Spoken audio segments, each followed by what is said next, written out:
Welcome to the third Rancher Advocacy Program Summit, where we tackle the most important question of our lifetimes. What can farmers do on their land to thrive without using animals? We are in the midst of a climate crisis, fires, floods, drought all around us. Animal agriculture is a main reason why, literally destroying our planet. So let's help these farmers and ranchers transition to something that's more planet healthy. Hi, I'm Jane Velez Mitchell. I'm the founder and editor of JaneUnchained.com, a nonprofit news network for animal rights and the vegan lifestyle. And my co-host is Renee King Sonnen. She gained fame as a cattle rancher's wife who had an epiphany. She woke up and realized she could not stand by as the cows and other animals were sent off to slaughter. She turned her husband's cattle ranch into a farmed animal sanctuary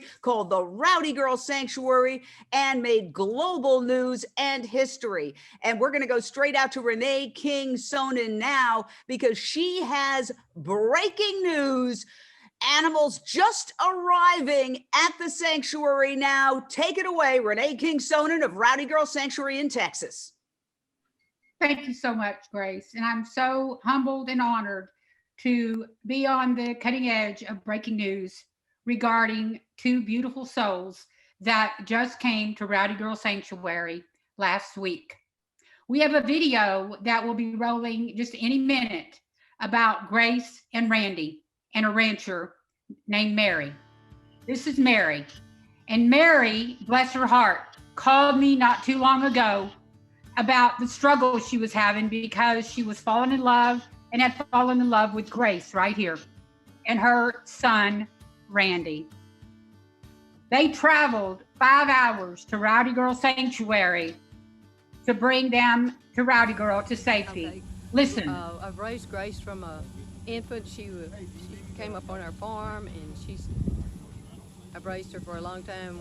Now she has a problem with the mastitis, so I have to give her to another home. And one of the many problems farmers have when they let go of their animals is, letting people know that, yeah, they have mastitis, but what's really going to happen if she's non-productive and would go to slaughter. Grace would go to slaughter, a baby she bottle fed since birth. And little Randy would have met a tragic fate as well. And now, little Randy exits another red trailer to Rowdy Girl Sanctuary. I get goosebumps thinking that this little boy that is so sweet has been slaughtered. And next comes his beautiful mother. Grace is so sweet. She is the most calm, docile being. Meet Grace. Forever safe at Rowdy Girl. Traveled 5 hours on the road in the heat. And this Monday, Mary and her husband, the cattle rancher, are coming back to Rowdy Girl to see Grace and her baby Randy. These animals, the very next day, were walking with me through the compound, getting used to their surroundings. I know that they felt the peace. The baby kissed my fingers, and everyone around knew they were here. It was calm, it was peaceful, and they are going to be forever free at Rowdy Girl Sanctuary. How about a moment of sweet silence for these two?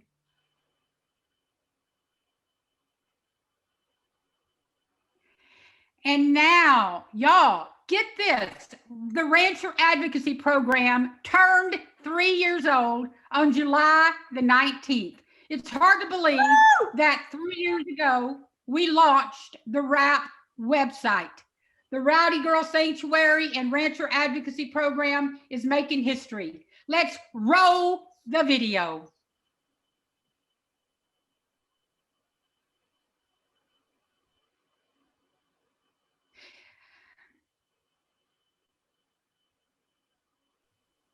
We have a video about to roll, our new PSA of the farmers that want to transition. Can we roll the video?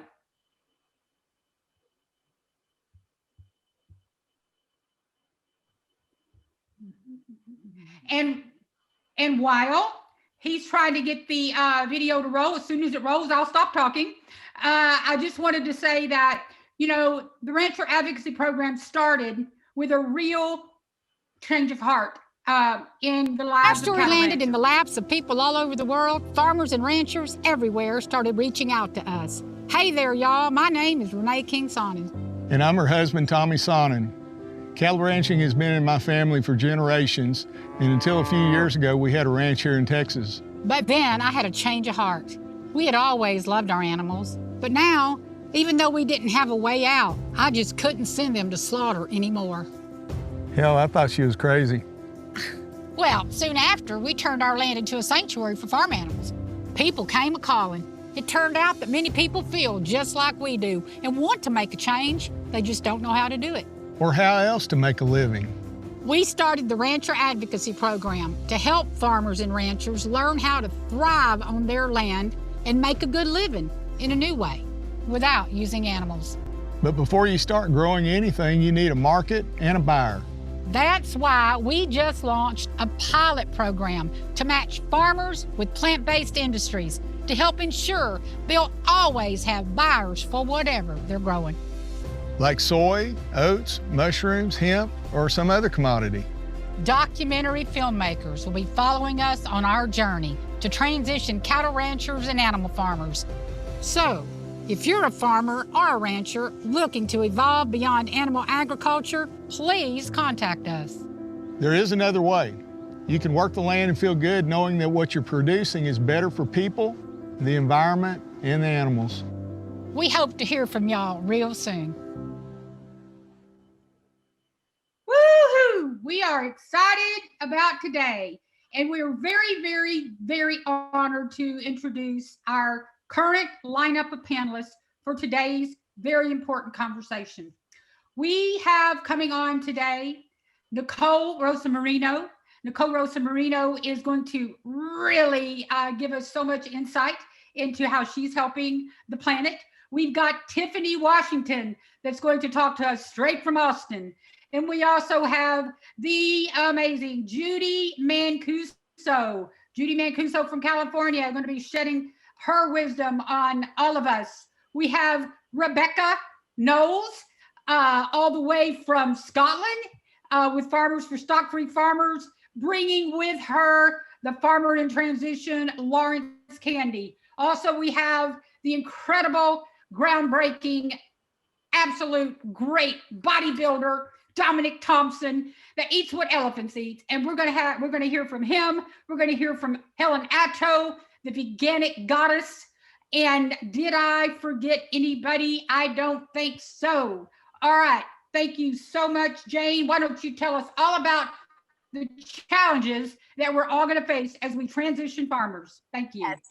Thank you, Renee. If it were easy, everybody'd be doing it right now, but it's not. This is a challenge and we need everybody who is watching to join in and help. So you can form committees that we are a part of to try to, after we do all the talking, put it into action. There's, of course, debt. These farmers are often treated like indentured servants by these overlords who live on Park Avenue in Beverly Hills and have never entered a farm or gotten their hands dirty in their lives. They're put in terrible debt. Then they have, of course, family and community pressure. By the way, they're often in contracts that are very hard to get out of. And if they try to get out of it, they fear being blackballed by the industry. So we're going to help them do an end run around those challenges. Renee? Thank you so much, Jane. And right now we want to introduce to you Rebecca Knowles. Rebecca is a Scottish-based grassroots movement. She has created the most incredible farming transition program in Scotland. She is the daughter of a butcher, or the granddaughter of a butcher. She has a degree in agriculture science. She has a passion, much like I do, to transition farms out of animal ag and into a better way of life. The incredible Rebecca Knowles. Rebecca, why don't you tell us a little bit about why in the world do you want to transition farmers, and what do you see as the greatest challenges? Rebecca. Thanks, Renee. Really happy to be here today. Why do I want to transition farmers? Well, I've been involved in animal rights activism for about 20 years now, and in vegan activism for about 13 years. And it occurred to me maybe around 6 years ago that if we really want to grow the vegan movement, obviously we have to focus on production as well as consumption.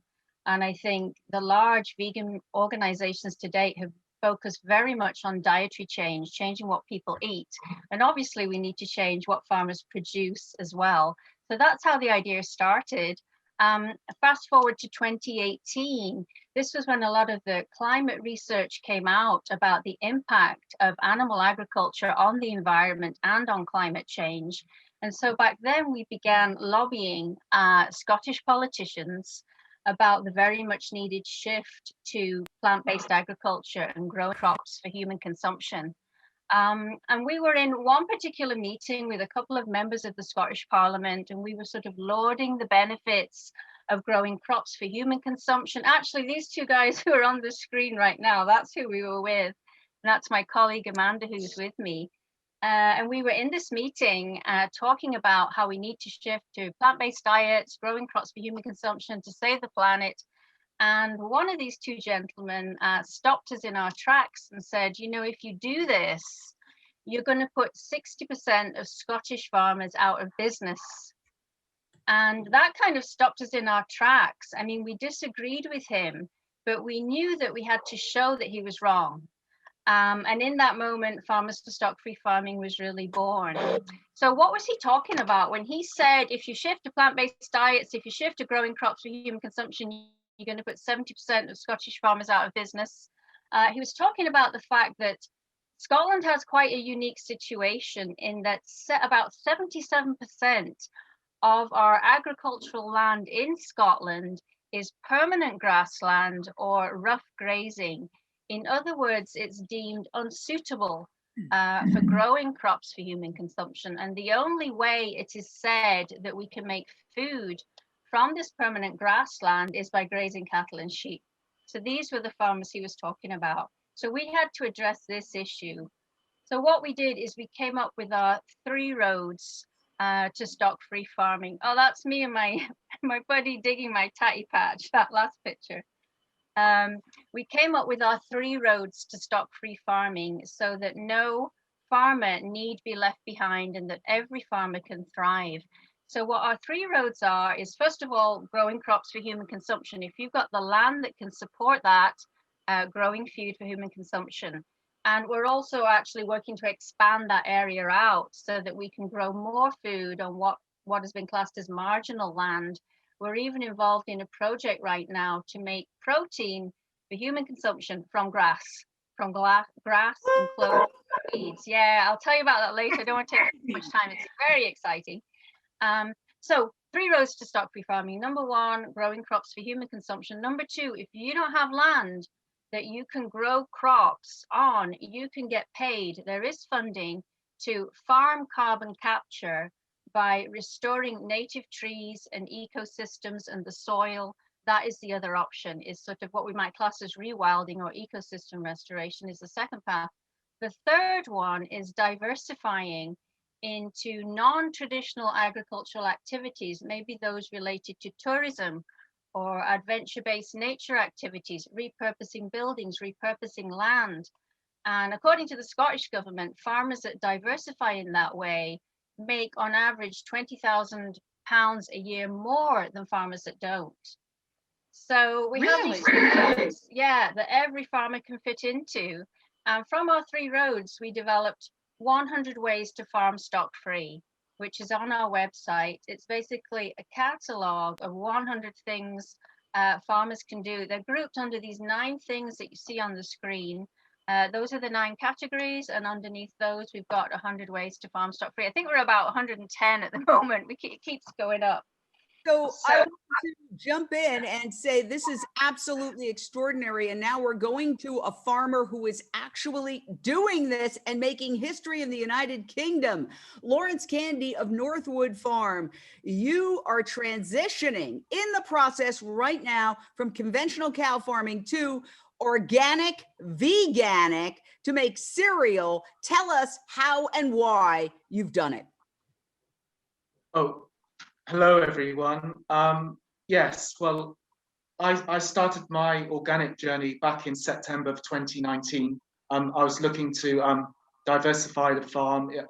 I'm a relatively small farmer, so my priority is to add value to whatever the farm sells. So I decided to go down the organic road, and that's the road I took beginning in September 2019. At the end of last year, about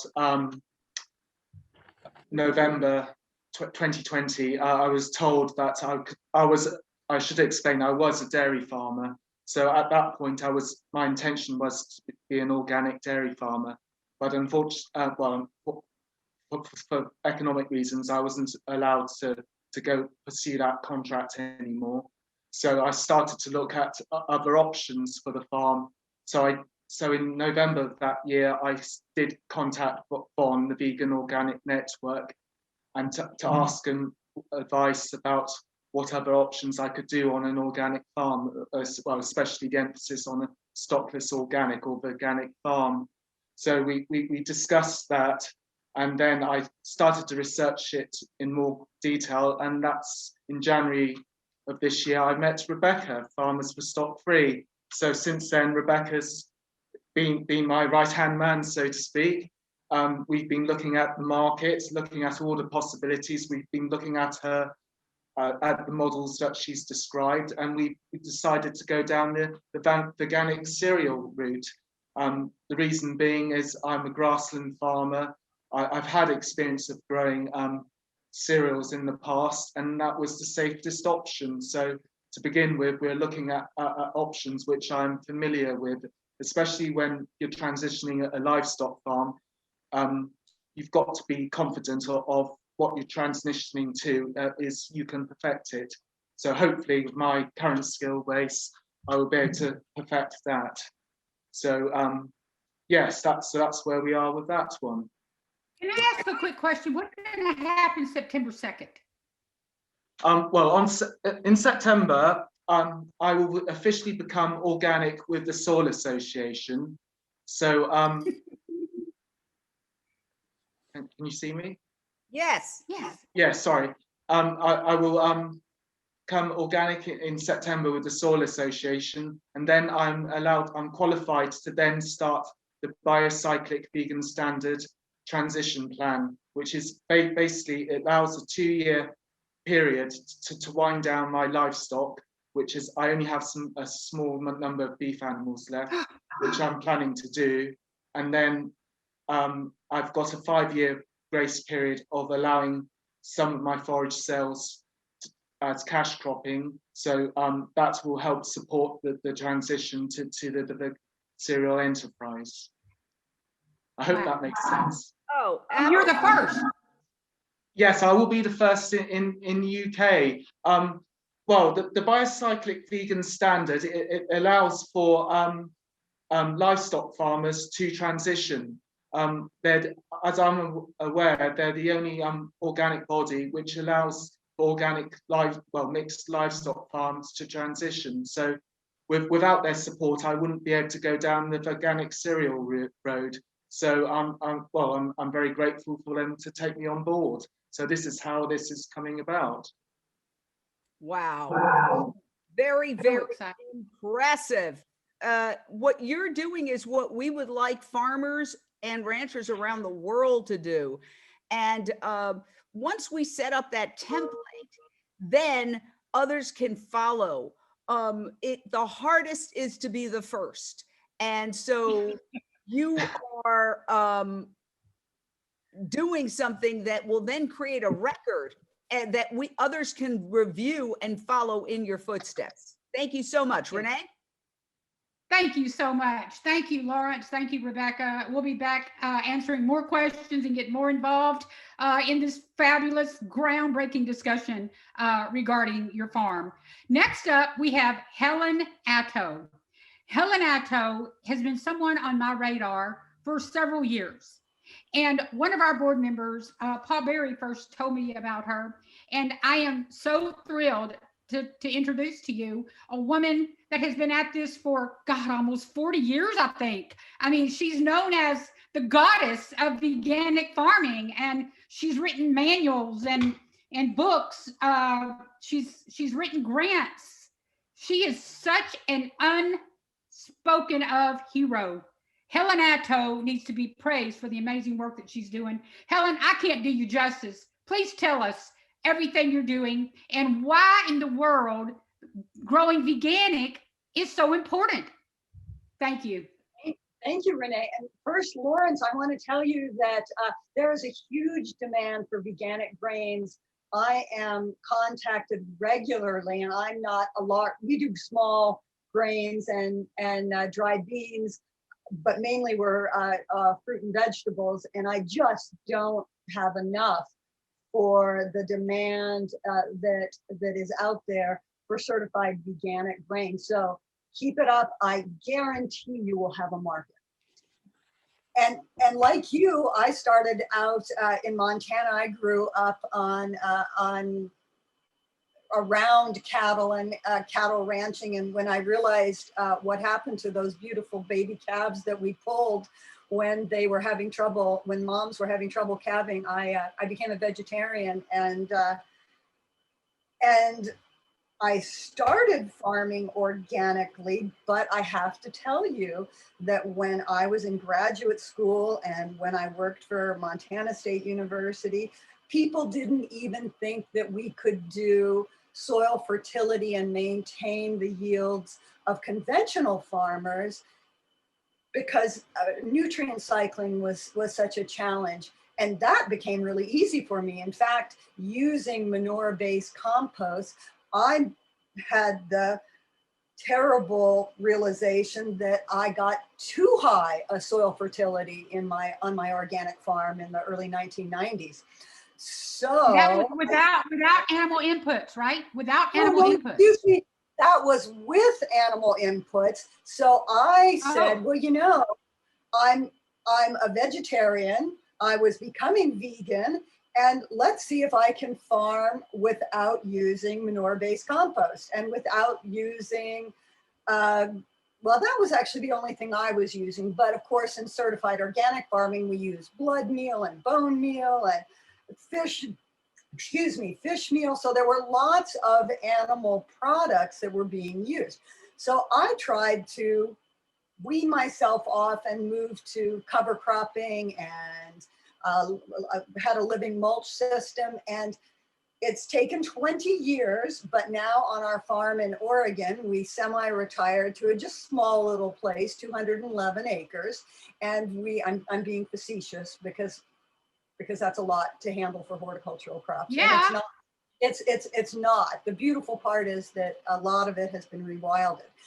But that being said, we have now been doing the soil science research to show that not only can we do veganic farming and have comparable yields to the certified organic yields that we had when we were using manure-based compost and some of the higher nutrient fertilizers, but we found with other research that our system of growing our own fertilizer in place has allowed us to do both soil and habitat building, so that we have such a strong biological control system that we have been able since about 2013 to stop spraying even certified organic management for insects and diseases. So we have gotten as close to a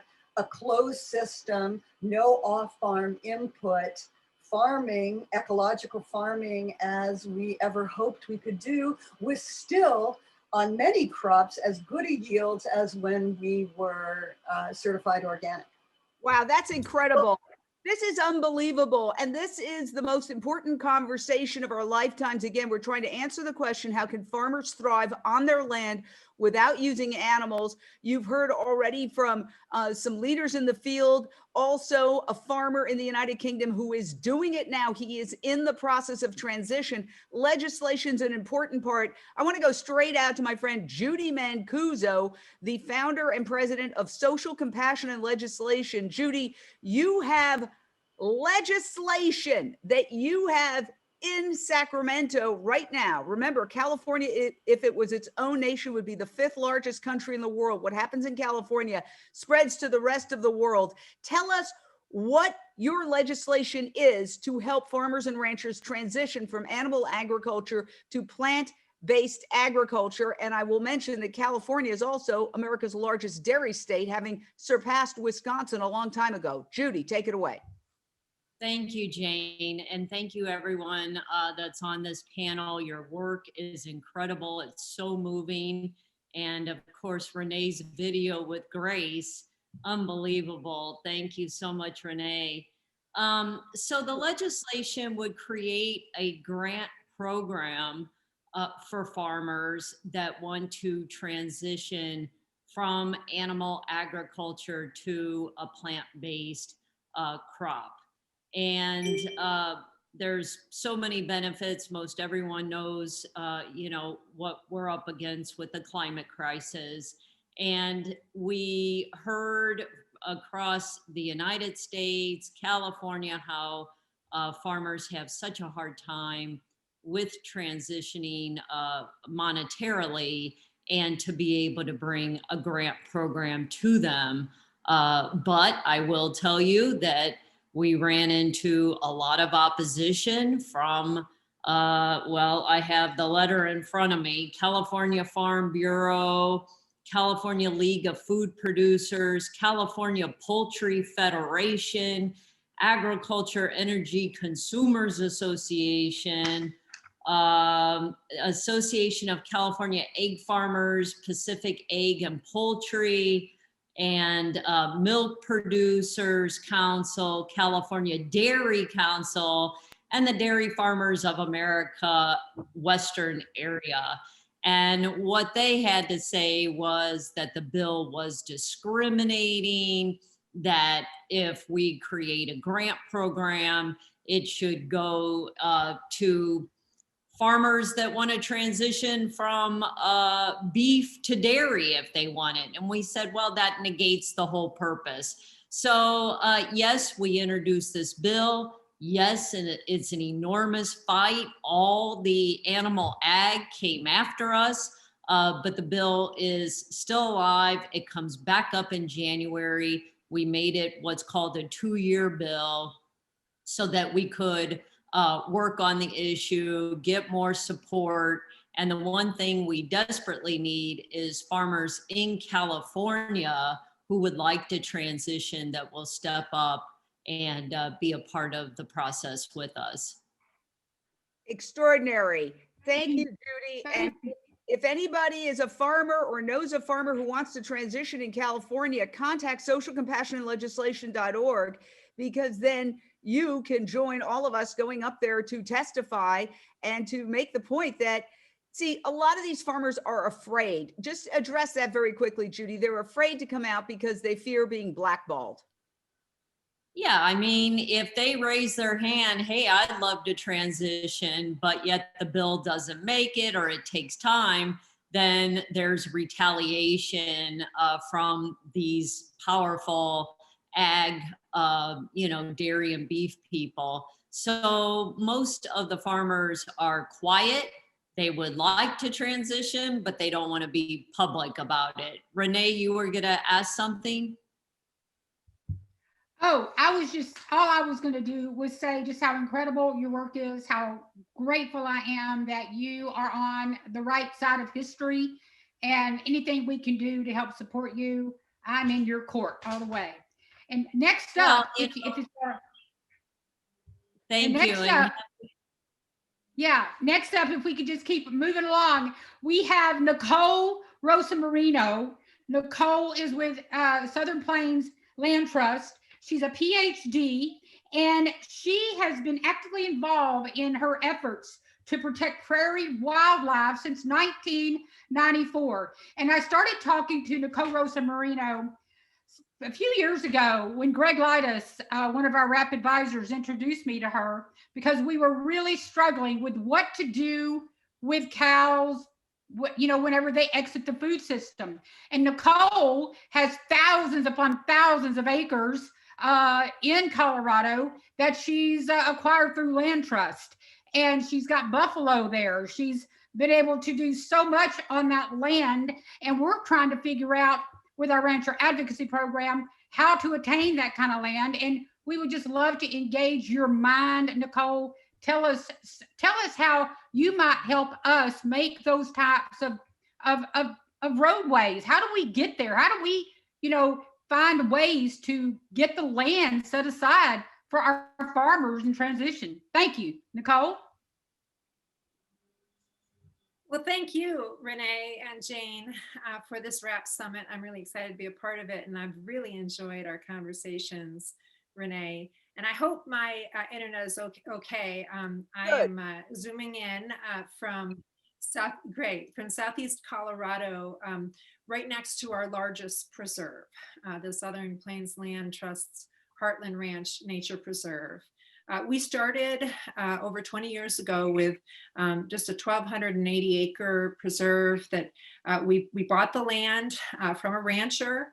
No cows allowed on that property, absolute bright line against any wildlife killing. And we named it Fresh Tracks Nature Preserve in honor of the fresh wildlife tracks we saw in the snow on our first visit.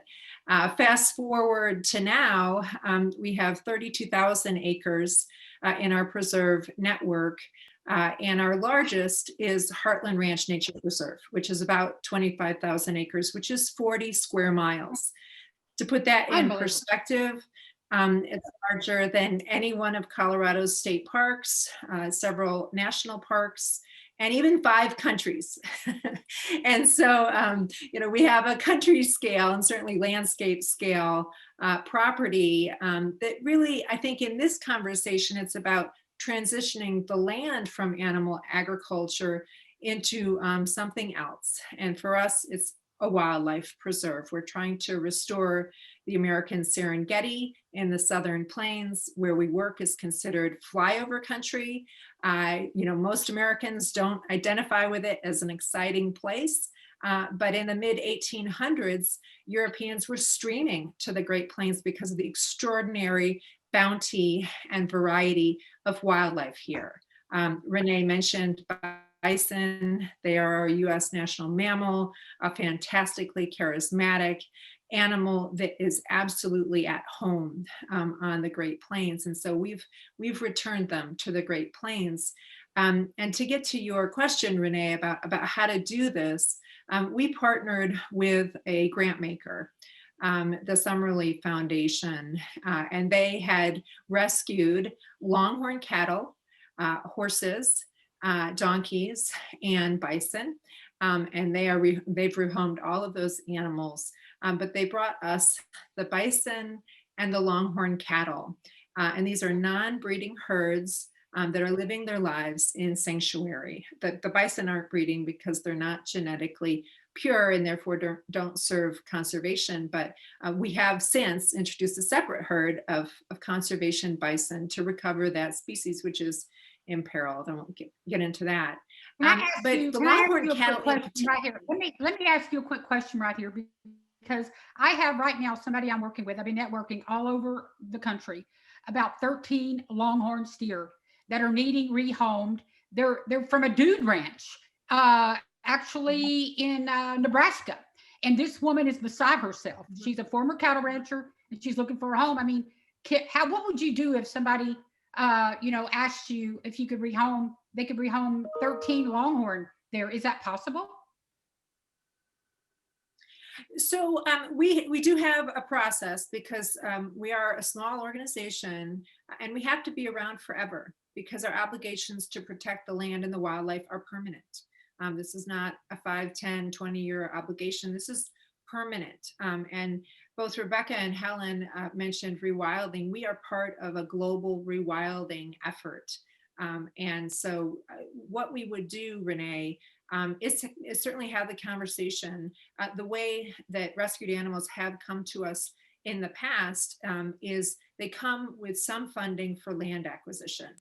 And if we do it that way, we have this wonderful hybrid model where we're both rescuing domestic animals and we're making possible this landscape scale protection for wildlife, because wildlife need to be a part of the conversation. They need places that are absolutely safe. And, you know, one of the wildlife species we protect is prairie dogs. They have been reduced by 98% over the past century and a half, and they're keystone species. And so that's affected hundreds of vertebrate wildlife species. And so what we do when we take on rescued domestic animals is we have funding come alongside of that. Could be from the person that wants to give them up, or it could be from a philanthropic organization or a partner animal protection organization. We're having conversations with some partner animal protection organizations right now about that. So yes, it's a possibility. Happy to talk with you anytime. I remember we talked about this. I remember we talked about this. Hang on one second, Jane. I remember we talked about this a few years ago because we had several hundred cows we were trying to figure out what to do with. And I remember that the number was unbelievable of what, because cows live 20 years, their life expectancy. And so thank you for your work. Thank you so much for your work. Jane, you had something to say. I'm sorry. Point out to people who may not be aware is one of the key reasons we have to transition from animal agriculture to plant agriculture globally to survive is that approximately half of all ice-free land is used in some way, shape, or form for animal agriculture. And that means those forests, the wilding that Nicole's talking about, no longer exists. Trees absorb carbon. So by removing all the trees from approximately half of all ice-free land, what we've done is allow the temperature to rise. And the way we can immediately begin to reverse the temperature of the earth, which is hitting records right now, today, is to reforest. That is why it's so important for farmers and ranchers to transition. That's the heart of the matter. I know you have a very special guest coming up now, so I'll give it back to you, Renee. Introduce her. Thank you so much, Jane. Yes, we have our next guest that comes to us all the way from Austin. She operates the only Black-owned farm within the Austin city limits. An amazing woman. I've had the opportunity to get to know her, her work. Before I ever contacted Tiffany, I did my research on her, and I could not believe that this incredible human being was an hour from Rowdy Girl Sanctuary.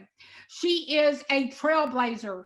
She is a descendant of Black freedmen farmers whose agricultural traditions were dependent upon since the inception of Austin, Texas.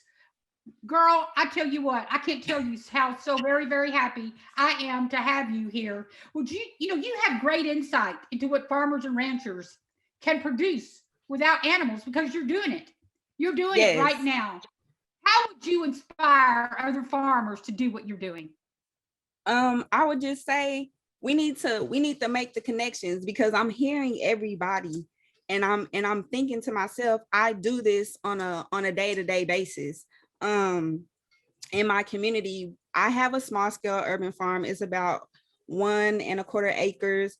And so I'm not able to grow a lot of food, but my goal is to help the environment and help the climate by recreating revitalized spaces and forest spaces. So I'm gonna try to create this food forest alongside my farm. And I utilize local food waste. I mean, there's just so many other things that we could use outside of just, animal byproducts when it comes to our compost and, especially inside our urban centers, inside of our cities. So when I'm hearing everybody talk about this stuff, I'm just like, we have to start having these types of conversations, and we have to start meeting each other and just, you know, sharing these ideas and resources so we can do the work that we all know needs to be done. So I just tell you guys, you know, if you're out there and you have enough land and you're turning to plant-based or whatever, and you can help support my farm by being a bridge and helping to get produce out into the communities, because a lot of our produce goes to restaurants, and a lot of the restaurants aren't vegan restaurants, you know. So to be able to have those connections and get this food out to the community where it needs to go, I think is an amazing opportunity, and we should all just be working together to make it happen. Thank you. Thank you so You're muted, much, Jane. Tiffany. A quick follow-up. I just want to ask you, because we have to think outside the box, and that's something you did. Nobody thinks really of a farm inside a city. You're doing it. Also using very little land to produce a lot of food. And so what we're thinking about here is marrying those folks, especially folks in the inner city who often live in what's called food deserts, with farmers who want to do something different. And so connecting those two, can you just elaborate a little bit on how we can connect those two? Because during the pandemic, I started ordering vegetables delivered direct to me. It's been life-changing. I've taken off some weight. I'm eating more whole food, plant-based, and I was thrilled. I would love, for example, to have an organic vegetable and fruit delivery service. That would be the bomb. So, you know, there's a market right there that maybe some farmers and ranchers can take, because nobody's doing it. Let me segue right there, because you hit on it. We talked about this, Tiffany, because she's not vegan yet, but I know that she and I talked about it, and we talked about how cool it would be for her to actually make veganic soil and become a hub in this urban community, so that folks can buy this dirt, because dirt is heavy and it's hard to ship it. You could really help the community around Austin and the other outlying areas so much by learning to make veganic dirt. Tiffany, what say you about that? I think that that's a great idea, and it's an amazing opportunity. And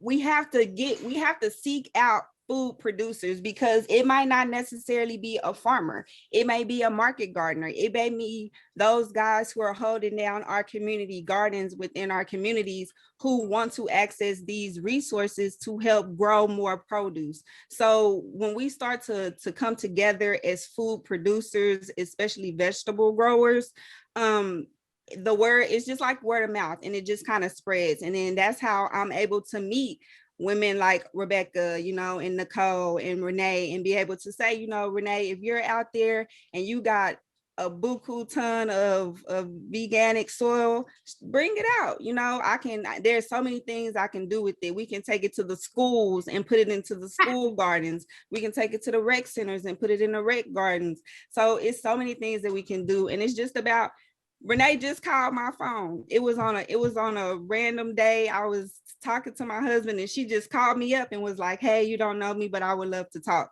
And that was just the start of a relationship. So I think we just need to build the relationships that create those marriages and those bridges, so that the work can get done. I'm all about doing the work. I am so glad you are. I'm so glad you are. And I hope to, you know, meet you face to face and inspire you to take the veganic route and go vegan yourself. Because girl, let me tell you something. There ain't nothing better. Once you make that decision as a farmer, you will be amazed at the results. I don't think it would be too difficult, because I mean, every day I'm out on the farm, so I'm walking, I'm taste testing, and I'm doing this, bringing it home, you know, and it just, you know, it's something that's gonna come natural. So, woo! You heard it here, guys, on the Wrap Summit. Hey, Jane, Dominic is here. I'm not sure if you want to go straight to the video or if you want to bring Dominic in after the video. Let's go to the video and then we'll bring Dominic in. If we can see him, it'd be great. Okay, go ahead. All right, let's roll that video. Meet Renee King Sonnen. After marrying a cattle rancher and moving to a farm in Angleton, Texas, she started to have feelings she had never experienced before. Hey y'all, my name is Renee King Sonnen. And I'm her husband, Tommy Sonnen. Until a few years ago, we ran a ranch here in Texas. When our story about turning our cattle ranch into a sanctuary went viral, other farmers and ranchers started reaching out to us. They wanted to make a change too. But they needed to find another way to thrive on their land. That's where compassionate companies come in. A lot of companies are importing their ingredients from overseas. Why not get them from American farmers? That makes a lot more sense. With our Rancher Advocacy program, we're looking to match farmers with companies that need plant-based ingredients for their products. So, if you're a company looking to source plant-based ingredients for food, fashion, packaging, or anything really, we'd like you to reach out to us. It could be you're looking for fava beans, peas, nuts, or grains for a food product. Or you need pineapple or hemp for clothing or vegan leather, or mushrooms for packaging. Or maybe you're looking for an ingredient or raw material that we haven't even thought of yet. Our Rancher Advocacy program is all about making connections and exploring possibilities to help farmers, consumers, animals, and the planet.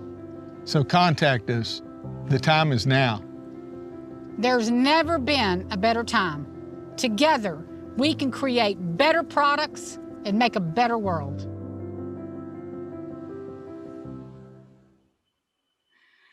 Wonderful. We like to thank Susan Rosenzweig, who's also in Austin, for making that video for the Rancher Advocacy Program Summit.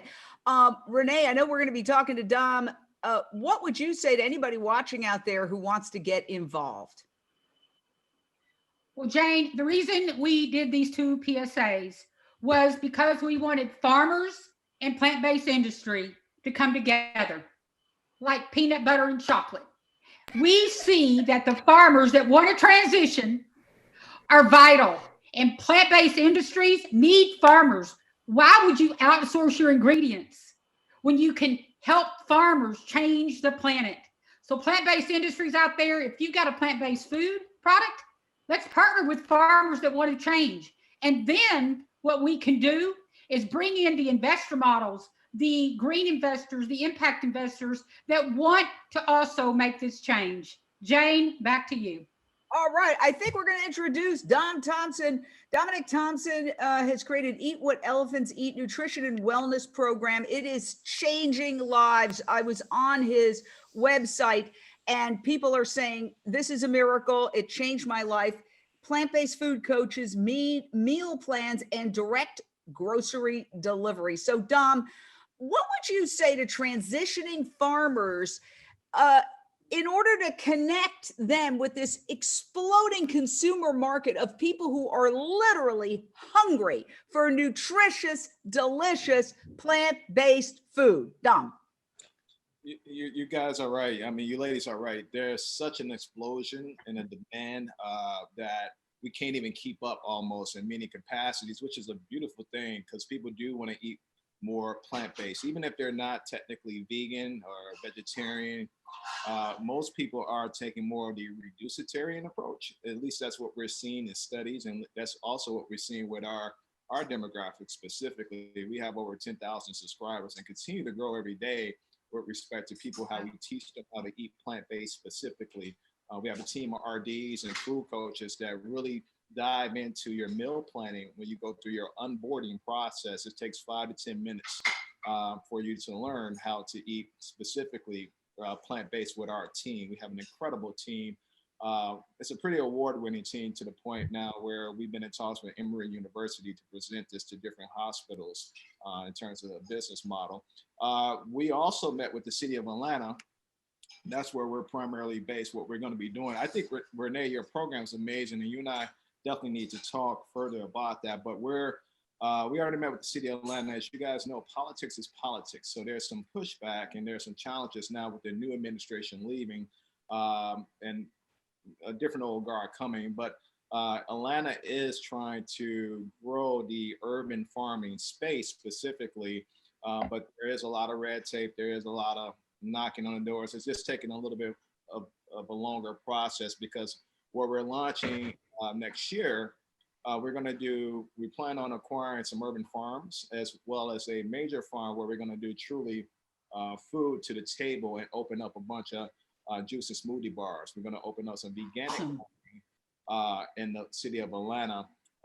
And that's going to be a really incredible process because we're going to teach locals a new farm skill set while serving the underserved community and be the biggest customers of of our farms to source directly to the juice and smoothie bars. And we're also going to do that with our restaurant. Our first vegan restaurant is launching next year. So I'm really excited about that as well.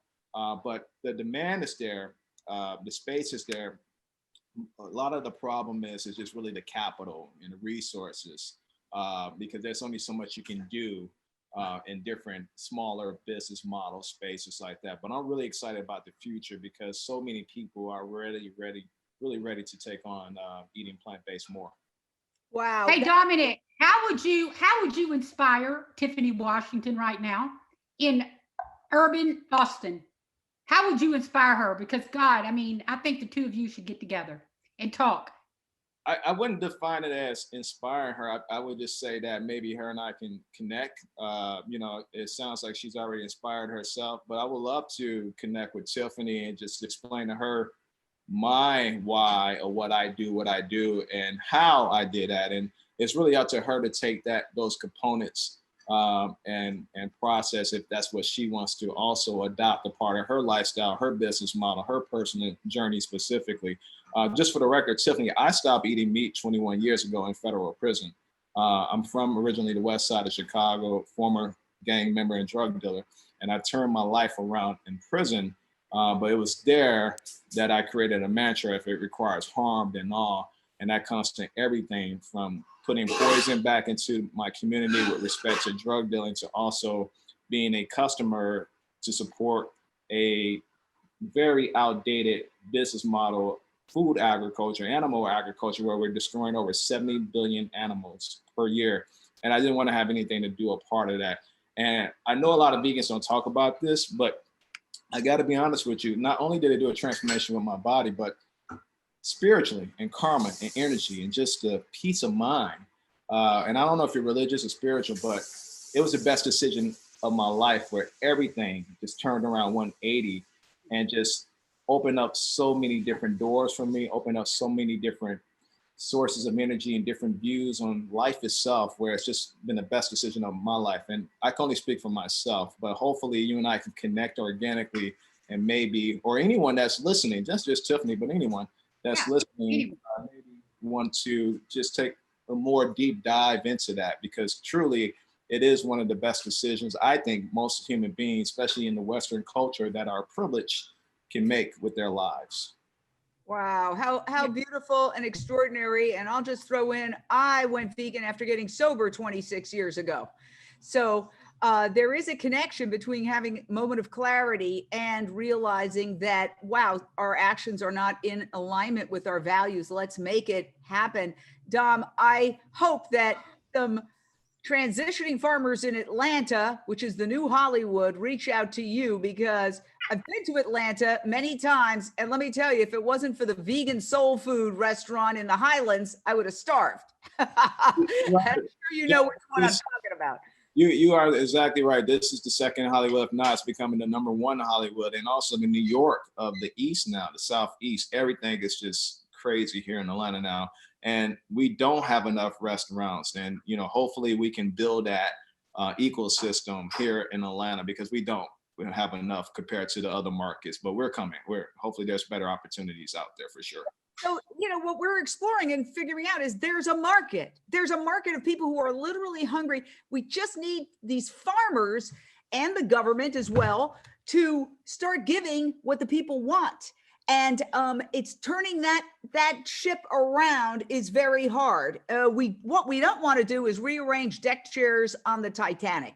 And that brings me to my next guest. He is my hero. I met him at the Rowdy Girl Sanctuary in Texas. And Renee, you had a big event festival with great vegan food. Everybody was having a good time. And this guy got up and started talking. And frankly, we were going live for Jane Unchained, but not that many people were listening because they were having a great time. And he gave a speech that blew my mind. He said, we have to create a vegan world. We have to do it by 2026. We know why we have to do it. We know when we have to do it by. All we have to figure out is how we're going to do it. It was extraordinary because nobody had ever articulated verbally. And how can you achieve a goal if you can't even have the gumption to speak about it? Renee, I think we should roll the videotape of the documentary that we did. But first, tell us about your experience with Dr. Rao. I just love it that you two met in Texas in Angleton, because I remember when you were listening to him and we were kind of like on the sidelines, you had your selfie stick and you said, by 2026, what, did I hear that right? And I said, yes, Jane. I had heard him somewhere and I'd already become convinced. And you were like, oh, I got to hear more about this, and you just started ignoring me completely. And it was all about Dr. Rao. And since then, you two have taken off to change the world. And I am so glad to just be in the midst of it all. Thank you. I ended up doing a documentary with the amazing Jeff Adams of Vegan Linked on Dr. Rao and his mission and strategy to create a vegan world by 2026. Roll the videotape. The moral position is to resist this and to end it. People need to know that this is the reality. What's the problem? So we have a system that's based on, making money off death, disease, and destruction. It's something that we have never, ever faced before. The trees are going up in flames. We have 10 years to turn it around. The Earth is telling us we have to change. Inside of here is my daughter. I want her to have a good planet to live on, not just a planet to live on, because this planet will survive us. This affects everything. That's the only way out that we have. That's the only way out where I see light. Again, it's the number one thing you can do to reduce climate change. And I totally recommend it. Yeah, it is historic. In 20, 30 years, you'll have all our friends hitting us up being like, yo, you're visionary. It is a fight against ignorance and apathy. Moin.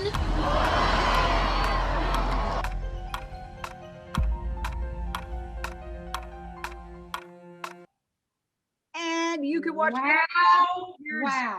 on Amazon Prime. It is available for you to watch the entire documentary on Amazon Prime. And I urge everybody to do so.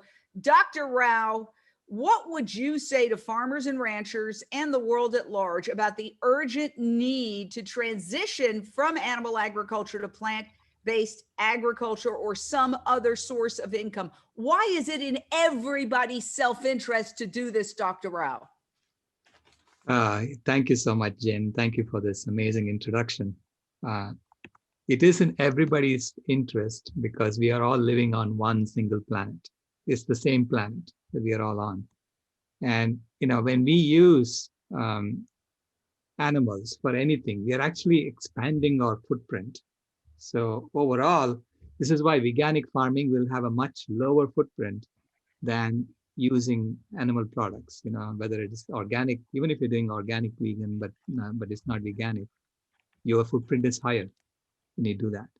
So now is the time for us to reduce our footprint and give land back to nature so that she can start healing.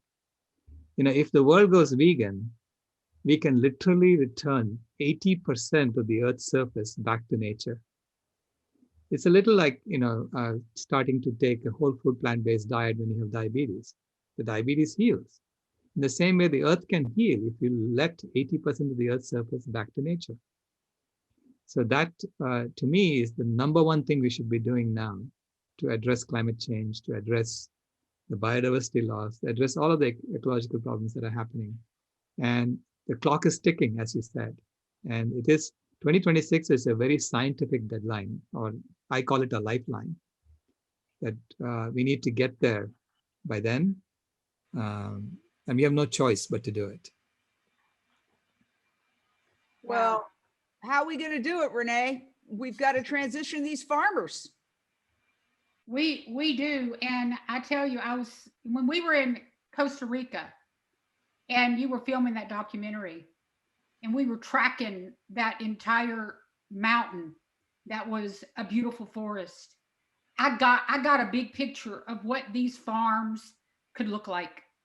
You know, it's all about vision. Like Dr. Rao always says, we have to not fight the system, but create a system so compelling, so beautiful, so wonderful that people will flock to it. And so those of us that are here are responsible for getting together and creating these systems. So I really do think that's how we do it. We come together, we band together, we have committees, we work together in pods, and we create this pathway. So that's what we do. We are now going to open it up to all the patient panelists who've given their first statement, but let's start the conversation. People can ask other people. I want to start it by going back to Judy Mancuso. We've made an argument that it is in the self-interest of everybody, individuals, companies, farmers, consumers, and the governments who are grappling with climate change to transition to plant-based. And yet the governments are the biggest obstacle. Let's face it, private companies are switching to plant-based, even the slaughtering companies and the meat killing companies are coming up with plant-based alternatives. JBS, one of the largest, if not the largest meat producer in the world, has a vegan product line. Tyson has invested in meat alternatives, on and on and on.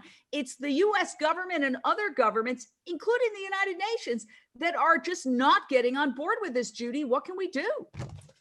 It's all about the special interest that's been around since the very beginning. The Farm Bureau is one of the oldest lobbies in the state of California, for instance, and they are in the United States, and they call the shots. They have been given money to the politicians since the beginning of time. They're one of the largest contributors to their campaigns.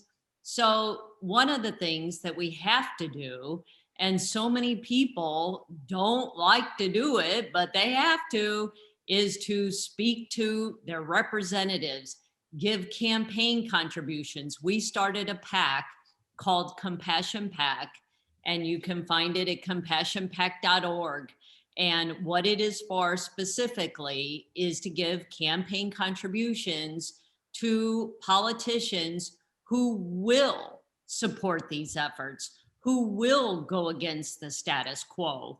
So we need people to take politics very seriously and be a part of that system too, because we need it to grow this movement and to get government money to subsidize. These industries have been taking taxpayer money since the beginning of time. It is time to shift that paradigm. Wow. Thank you. Who would like to join in and offer a solution right now? Let's get the conversation going. Unmute yourself. Nicole. Yeah, so I really love Judy's thoughts and work on grant programs that are going to, foster this transition, and Dr. Rao's underscoring the urgency and the global nature of the impacts. And I think there are opportunities for this work to proceed right now by linking in to two dynamics in particular. One is the carbon market. Our grasslands are enrolled in the carbon market because grasslands are extraordinary for sequestering carbon and helping to safeguard the life of our planet along with other ecosystems. And that brings me to the other dynamic, which is the call for 30 by 30, protection of 30% of the Earth's ecosystems by 2030. And it really is a stepping stone to protecting half of Earth, as E.O. Wilson recommended over a decade ago, for biodiversity and to mitigate against climate change. So I think if the transitioning farmers and their partners, all of you, really have these land-based solutions like ours, go out and buy the land, protect it for wildlife, and we have that hybrid rescued animal component, there really is an opportunity right now, given these conversations that are happening across the planet, and I think we'd be well served to link in with them. Thank you. Thank you so much for that, Nicole. And if we could just briefly bring Helen Atto up. There is a question, from our audience about Helen. So, Helen, we understand that you've helped lead the organic farming revolution in the 70s and 80s. And there's a question out there that maybe you could offer ideas on how veganic farming can be the next revolution. Can you shed some light on that? Oh, good. I'm so glad you asked, because I wanted to jump in here. So I'm going to just start with what I was thinking. There are two legislative areas that I think we can all be very involved in. One is the next farm bill. When we talk about the farm bill, we also talk about conservation, and we talk about money for conservation. We need to all be making sure that our representatives know that the farm bill needs to be heavily weighed towards conservation and fertility systems. Right now, regenerative agriculture with animals has the ear of most of the representatives. That's the way it is. We've got to change that. And one of the ways is to talk about plant-based fertility systems in the terms of no-till, because no-till, minimum soil disturbance right now is also on everybody's mind. It's an area that we can go through easily. So if we said one simple thing in the farm bill, that we need to be pushing cover crops, that every field in America should have a cover crop. Personally, I think every year, but 1 in 3 years, 1 in 4 years, that would change people's movement towards a plant-based soil fertility system. Then another legislative area is urban, suburban, statewide. When we had our long-term organic veganic orchard in California, it was very easy for us to get composted yard waste, because California has legislation that does not allow yard waste to go to the landfill. So simple. So then composting companies were getting that yard waste, and compost is available for urban areas that is all plant-based. And we were able to purchase it as farmers very reasonably. And it takes a little bit to learn how to use composted yard waste if you're used to higher nitrogen nutrient materials. But just that legislation can make the basis so we can have a veganic revolution, and people maybe won't even realize that it's happening. I just want to say a couple of things. One, the more I learn about veganic soil, veganic, the idea, here I am a vegan, but the food I'm eating is from soil that has cow manure and chicken feathers and everything else. I want vegan, the market. Whoever comes up with this veganic soil, you are going to make money, because I know there's hundreds of thousands of vegans just like me who would want to have food that is completely vegan. And that would be food grown in veganic soil. Number one. Number two, I want to say that the whole scam, is what I'll call it, of regenerative agriculture is very, very easy to dispute, in the sense that it's basically saying you need to have all these cows and the cattle on the dirt, and that they're going to hit the ground and reverse climate change or mitigate climate change with their hooves, much as the bison in ancient times roamed. Well, it's been debunked. First of all, it was an idea that came from Alan Savory, who has admitted in his own TED Talk that he killed 40,000 elephants when he thought that elephants were the problem, and had them wiped out. 40,000 elephants, and he doesn't deny it. Okay, so right there, wait a minute, because I hear what you're saying, but we have to realize that regenerative farming can be veganic. So regenerative farming in and of itself is not, wait a minute, it's not the scam. It is regenerative farming using animals. Right. But if we can teach folks to regenerate land using veganic standards, permaculture standards, and figure out how to save animals too, in the same process like Nicole was talking about, and also Helen. This is the solution. This is where we need to be imploring each other and creating a way out. Thank you. I understand what you're saying, but all I'm saying is when you hear the words regenerative agriculture in common culture today, it's animal agriculture. It's synonymous with that. There's tons of clubhouses talking about regenerative agriculture. Like you always say, Jane, we got to reframe the debate. We got to frame the debate. So we got to change that. Right. For sure. I agree 100%. I think that we have to be very careful about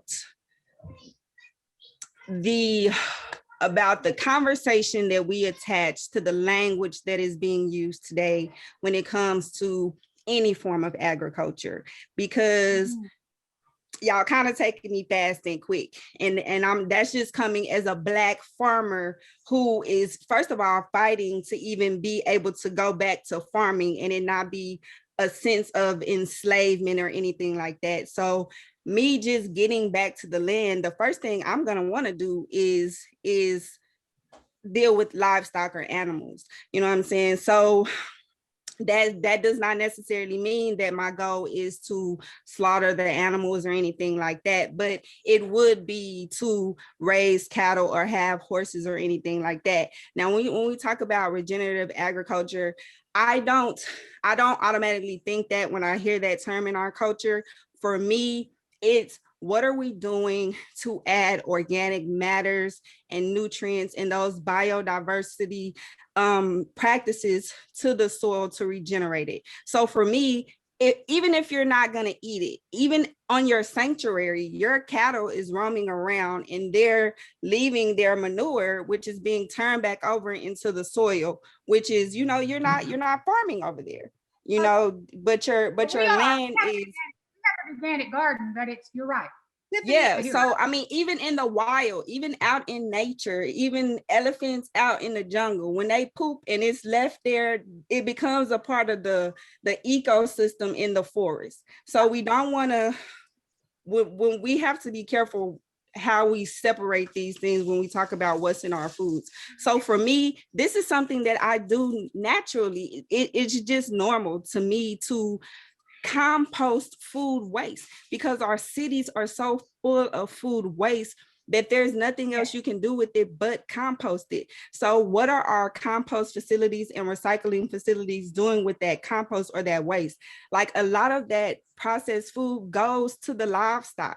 Like our Central Texas Food Bank, they send out their waste to livestock farmers. The livestock can't eat that. That should go to farmers so that we can put it into the food system, compost it, put it back into our soil. I don't necessarily have to do that because I'm on a small farm. So I'm already naturally farming regeneratively, or however you want to call it, whatever you want to use the language.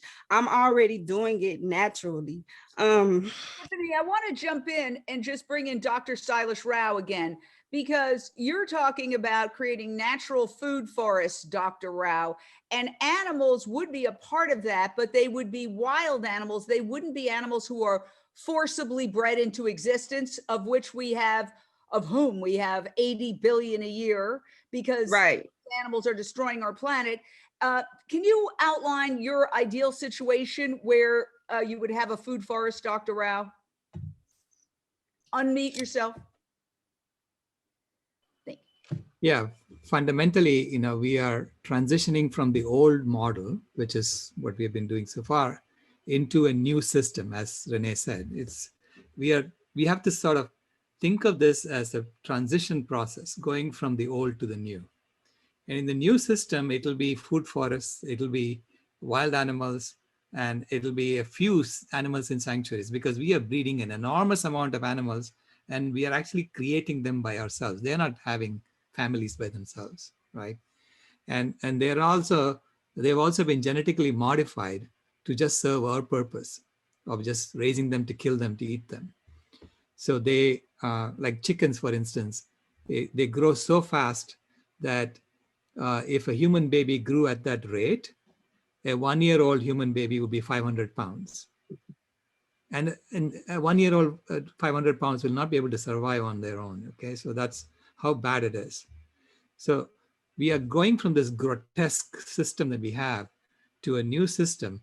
And then we need to look at all the resources we have, we are deploying as a way to transition from the old to the new. And we need to put our politicians' feet to the fire saying, we cannot continue what we are doing now. It's not about continuing what we are doing now, continuing to grow the economy. This is the old language. We have to say we are going to have to transition by 2026. No ifs, ands, or buts. To me, that is such a hard deadline because at the rate at which we're killing wild animals, we are on track to wipe them out almost completely by 2026. So this is science. Yeah. And I'm just saying, just looking at the numbers, you realize we are going to have to make this transition by that time. So then all the resources we have, I look at it as a 5-year plan. What am I going to do with my resources over the next 5 years? Because I know that in 2026, what I have in the old model is going to be worth nothing. Okay. No matter how much I save here, it's going to be worth nothing because it's going to be a completely different model. Either it's going to be a completely different model or we're going to be dead. So that's the choice we face. Okay. It's like we are driving a car and we round a bend on the highway and we see a huge concrete wall in front of us. We cannot say, oh, I love to put my foot on the accelerator, so I will never ever take my foot off it. If you do that, you're going to die. So you have to take your foot off the accelerator and put it on the brake, So that's simple stuff. We do that instinctively as human beings when we see that situation in real life. But now we're seeing it on a global scale, right? We're seeing it at the global scale, and we need to do the same thing. Can I just say real quick, Judy, just one moment. Sailesh, I just wanted to say, what you speak about is what I was wanting to explain maybe a little bit to Tiffany, because it is so urgent. We don't have a lot of time to mess around. We really don't. We got to stop thinking we do. And a lot of the factory farms, or most all the factory farms, are where our organic compost comes from, those feedlots. Not people like you, Tiffany, that are, raising, making compost in, your urban communities, but it comes from these feedlots. And so we've got to shut these factories down. And so anyway, that's what I had to say. Back to you, Jane. Oh yeah, Judy, jump in and unmute. Well, I'm interested. Lawrence is actually shaking his head no, and I was wondering. Go ahead, Lawrence. I was going to talk about something regarding composting of CAFO systems. Organic farmers aren't allowed to use waste from CAFO systems. Well, in my country, we're not allowed to. Well, they can here. In the United States, they do. They do in the United States. Oh, I didn't realize. We have higher standards. Yeah. Actually, that's not true in U.S. certification either. You can't use CAFO. But we don't want to get into organic standards. But it is true that we want to consider how to not have manure concentrated in places, and we need to think about how to perennialize, whether you're going to trees or not, how you perennialize so the soil is not disturbed by annual cropping.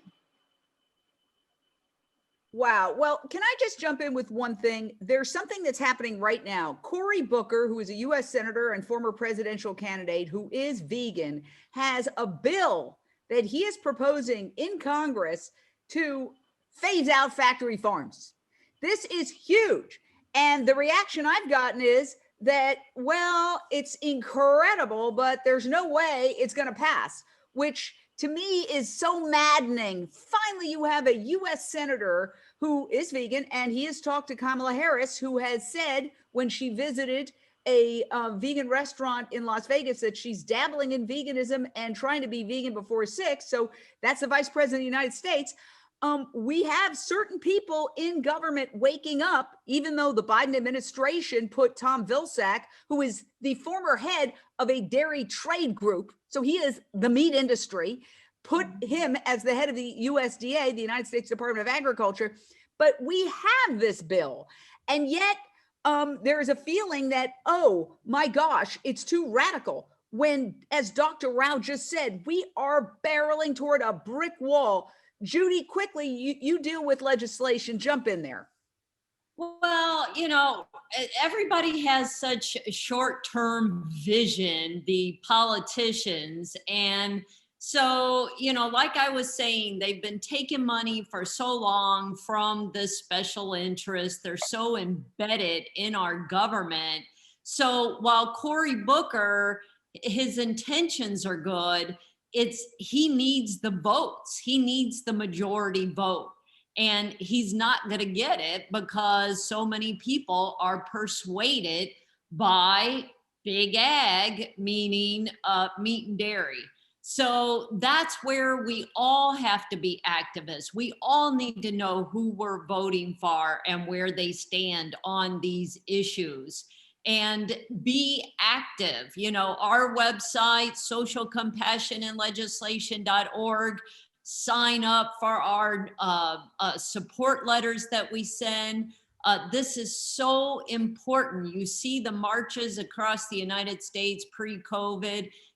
This is the kind of movement we have to have for our food systems, for climate change. And it's always the last thing on the list or non-existent. When Al Gore did his movie 15 years ago or plus, An Inconvenient Truth, he left out all ag farming, and it was like, wait a second, how can you leave this out? And I had the opportunity to ask him that, and I did. And he said, well, there was a lot of things left out. We only had so much time for the documentary. And I was thinking, yes, but it's one of the most important things. So people don't want to hear it. They don't want to change what's on their plate, and so you've got the money in the system. You've got people who don't want to hear it and change. And it's up to us to make it happen and create a new status quo, if that makes sense. I so agree with you. I just want to jump in really quick and just say too, we cannot hold place all our energy and hope in these politicians that are just performative in so many ways. Vegan or not, a lot of them are performative. And I don't care if they're vegan, plant-based, or vegan before 6 p.m. Most of them, if not all of them, are performative. I cannot stress that enough. And we have to come together as a community, continue to do and come up with new solutions that we can do locally and just lead by example, because these politicians at the end of the day are mainly bought off and influenced by big industries. Well, I agree with you there. And I mean, this is the farm bill, which somebody brought up, is so important, and it's going to be renewed or revisited or resent out in 2023. That's billions and billions and billions and billions of dollars. And the Agriculture Fairness Alliance is another organization that is working to hire lobbyists to go into the halls of Congress and make our arguments that we're discussing right now to the staffers, who often are the ones who actually write the legislation. And I was just talking to the head of the Agriculture Fairness Alliance yesterday, and she said, a lot of the staffers are going plant-based, or they know of people who are going plant-based. This plant-based movement that's happening across the United States is also happening in the halls of Congress amongst those who maybe are just paid by the hour. They're not necessarily beholden as much as their bosses, the actual members of Congress, to the largest lobbyists in the world, the pharmaceutical, meat, dairy industry. So it's a shame that this perfect solution is considered unrealistic. And let me say this, another good thing about this is that some environmental groups are jumping on, because one of the biggest problems, just like you mentioned Al Gore, not talking about animal agriculture, is that a lot of these so-called environmental groups completely ignore animal agriculture. They serve meat at their galas. But thanks to Joaquin Phoenix standing up at the Academy Awards, the SAG Awards, and the other awards and saying, hey, this is talking to the entire world and saying the way we're treating animals is morally reprehensible. Some of those awards galas went vegan in the past when they were able to have galas prior to the pandemic. And it was a huge change. And that introduced environmental groups being held to account that, hey, if they can do it, these biggest award shows in the world, you can certainly do it. So I would like to go back to Nicole Rosamarino. Do you see the environmental groups? You work with a lot of environmental groups, I'm sure. Are they making this transition to plant-based? Because some of them are supporting this bill. Yes, and I'm so glad you brought that up, Jane, because I've been in the environmental movement for 30 years in the US. I've been beating that same drum because I've been vegan that entire time. You know, you might remember the UN's report, Livestock Long Shadow, over 20 years ago, made the case that the livestock industry and climate change are inextricably linked. And so I am seeing that. Our own organization, Southern Plains Land Trust, only serves vegan at our events. We're seeing that with some of the big green groups. And so I do think that there is quite a lot of momentum. But you know, one thing that I think would help is when we talk, you know, the folks at this RAP Summit, about the vegan diet being the perfect solution, we really, I think, need to regard that holistically. Organic standards were brought up. Wild Farm Alliance is pushing for any organic farm that destroys native habitat to risk their organic standard. Maybe Helen can correct me if I got that wrong. You got it. But biodiversity protection needs to be part of the vegan diet. We need to, you know, be mindful of the importance of rewilding and making sure there are protected spaces for the wild ones, particularly leading up to that deadline that I really hope Dr. Rao is right, that we do this by 2026. But I think that the vegan movement could really foster that change, Jane, among the environmental community if we also talk about the environmental benefits and the need to look at vegan food production and make sure that that vegan food production is really helping on reducing the carbon footprint. It seems like a no-brainer, but it depends on the operation, and rewilding and biodiversity goals. Absolutely. You know, I just want to quickly bring up, because y'all, I just saw, I have to say this, because in this article, it says Texas-based composter converts feedlot waste into organic fertilizer and soil amendments. These things may be changing in our government, but I know in Texas, and I've heard it over and over and over, that does happen in our feedlots. So it may be changing, and this may be an old article, but I'd like to know. I mean, I'm fixing to dive into the research now, because everything I have heard is our feedlots use compost for organic compost. I'm going to look into it though, and I apologize if I was incorrect in that regard. My apologies, but I will do my research and find out if the laws have changed. And also, I just want to quickly go to a question, if it's all right, because we do have another question from Kelly out in the audience. She wants to know, she says, what do you say to farmers who claim that their lands can no longer be used for anything other than animal agriculture because nothing else can grow on it? And, you know, I think that is an excellent question. Jane, I'm sure you hear that as well in some of the rooms you host and co-mod, because I've been in some rooms with you. What are some of the things you've heard? Well, let's go to Laurence. I think Laurence, being the farmer himself, is perfect person to answer that question. But he's in the UK, and it's not going to be different. It's going to be different on all types of land. So I will also answer that question in just a moment. I was hoping that you might have heard some things. But yeah, we can hear from Laurence as far as the land in the UK, but there's Texas and Montana and California are all different. Yeah. Clubhouse, there's all these animal agriculture clubhouses where they're like, you have to use animals. You can't have land without the land will deteriorate without animals. Can you bust that myth, Laurence? Well, on marginal land in the UK, there's some marginal land on my farm. We could look at fruit trees, blackberries, apples, pears. There's lots of different options. There's nuts. Well, Rebecca will say, because she has one client in the Highlands that's growing nut trees on her croft. So there are lots of options, but I do understand farmers, well, the marginal farmers, where they're coming from. they're basically, they're scared because they only know a certain way of doing something, and to come about to a completely new system, there's always going to be a reserve there of knowing, is this the way forward? So it's human nature, but there's certainly other options. And then there's also carbon capture.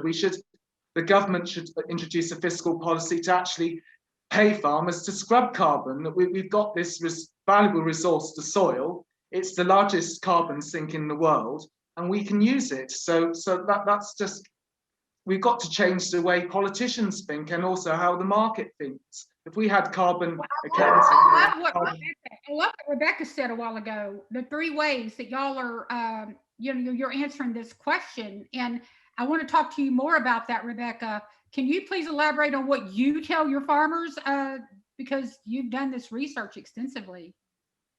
Yeah, so there's many options for farmers who say all we can do is graze animals on this land. And one is the whole carbon capture thing. And we're lobbying the government right now for funding for farmers who want to rewild or restore ecosystems on land that's only been used for grazing in the past. And in America, actually, there's an organization called Regen.network, www.regen.network, and what they're doing is incentivizing ecological outcomes with farmers through financing them to sequester carbon, build soils, clean waterways, habitats, and healthy food. And the Regen network actually provides funding for farmers to do this. So this would be on land like you were talking about a minute ago, where previously it's only been deemed suitable for grazing. A couple of other things we're doing is we're looking at marginal crops like hemp. I know you had somebody on the second summit who talked about hemp. Hemp grows on marginal land. It's a climate change champ. It sequesters 4 times as much CO2 than trees.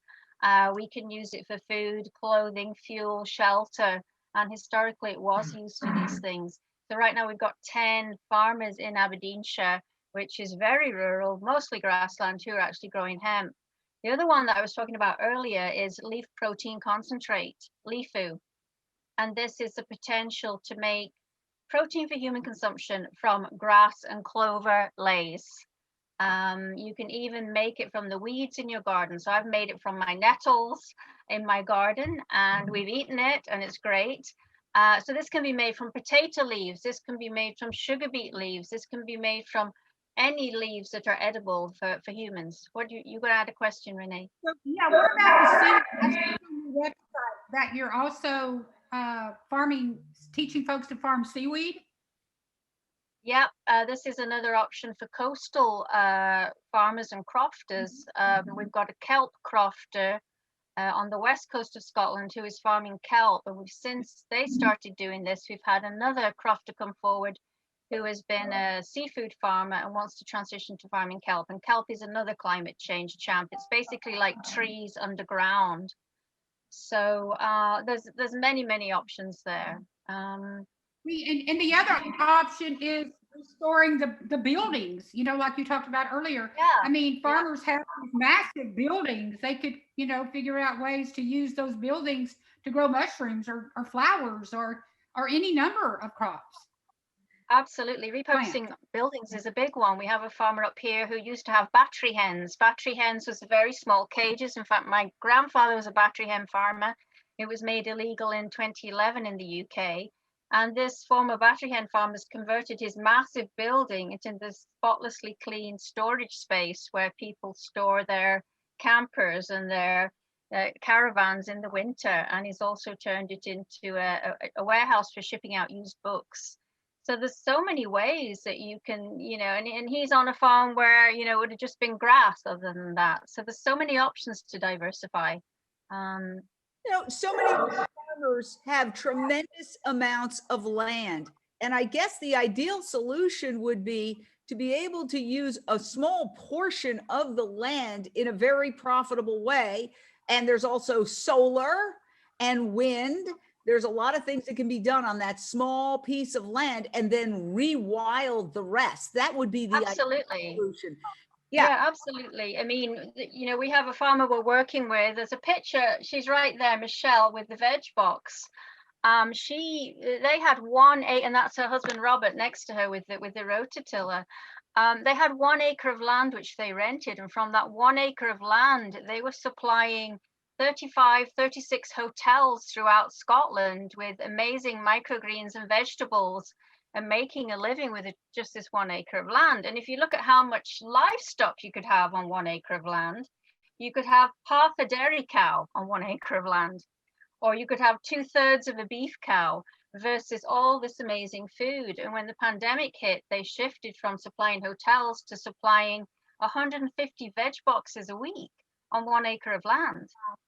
You know, and in the UK, 85% of our arable land, 85% of our agricultural land is used for livestock, and it's only producing 32% of our calories, and only 15% is used for growing crops for human consumption, producing 68% of our calories. So yes, we have enough arable land in this country, and I know you do in the US, to feed the entire population on a very small amount of land.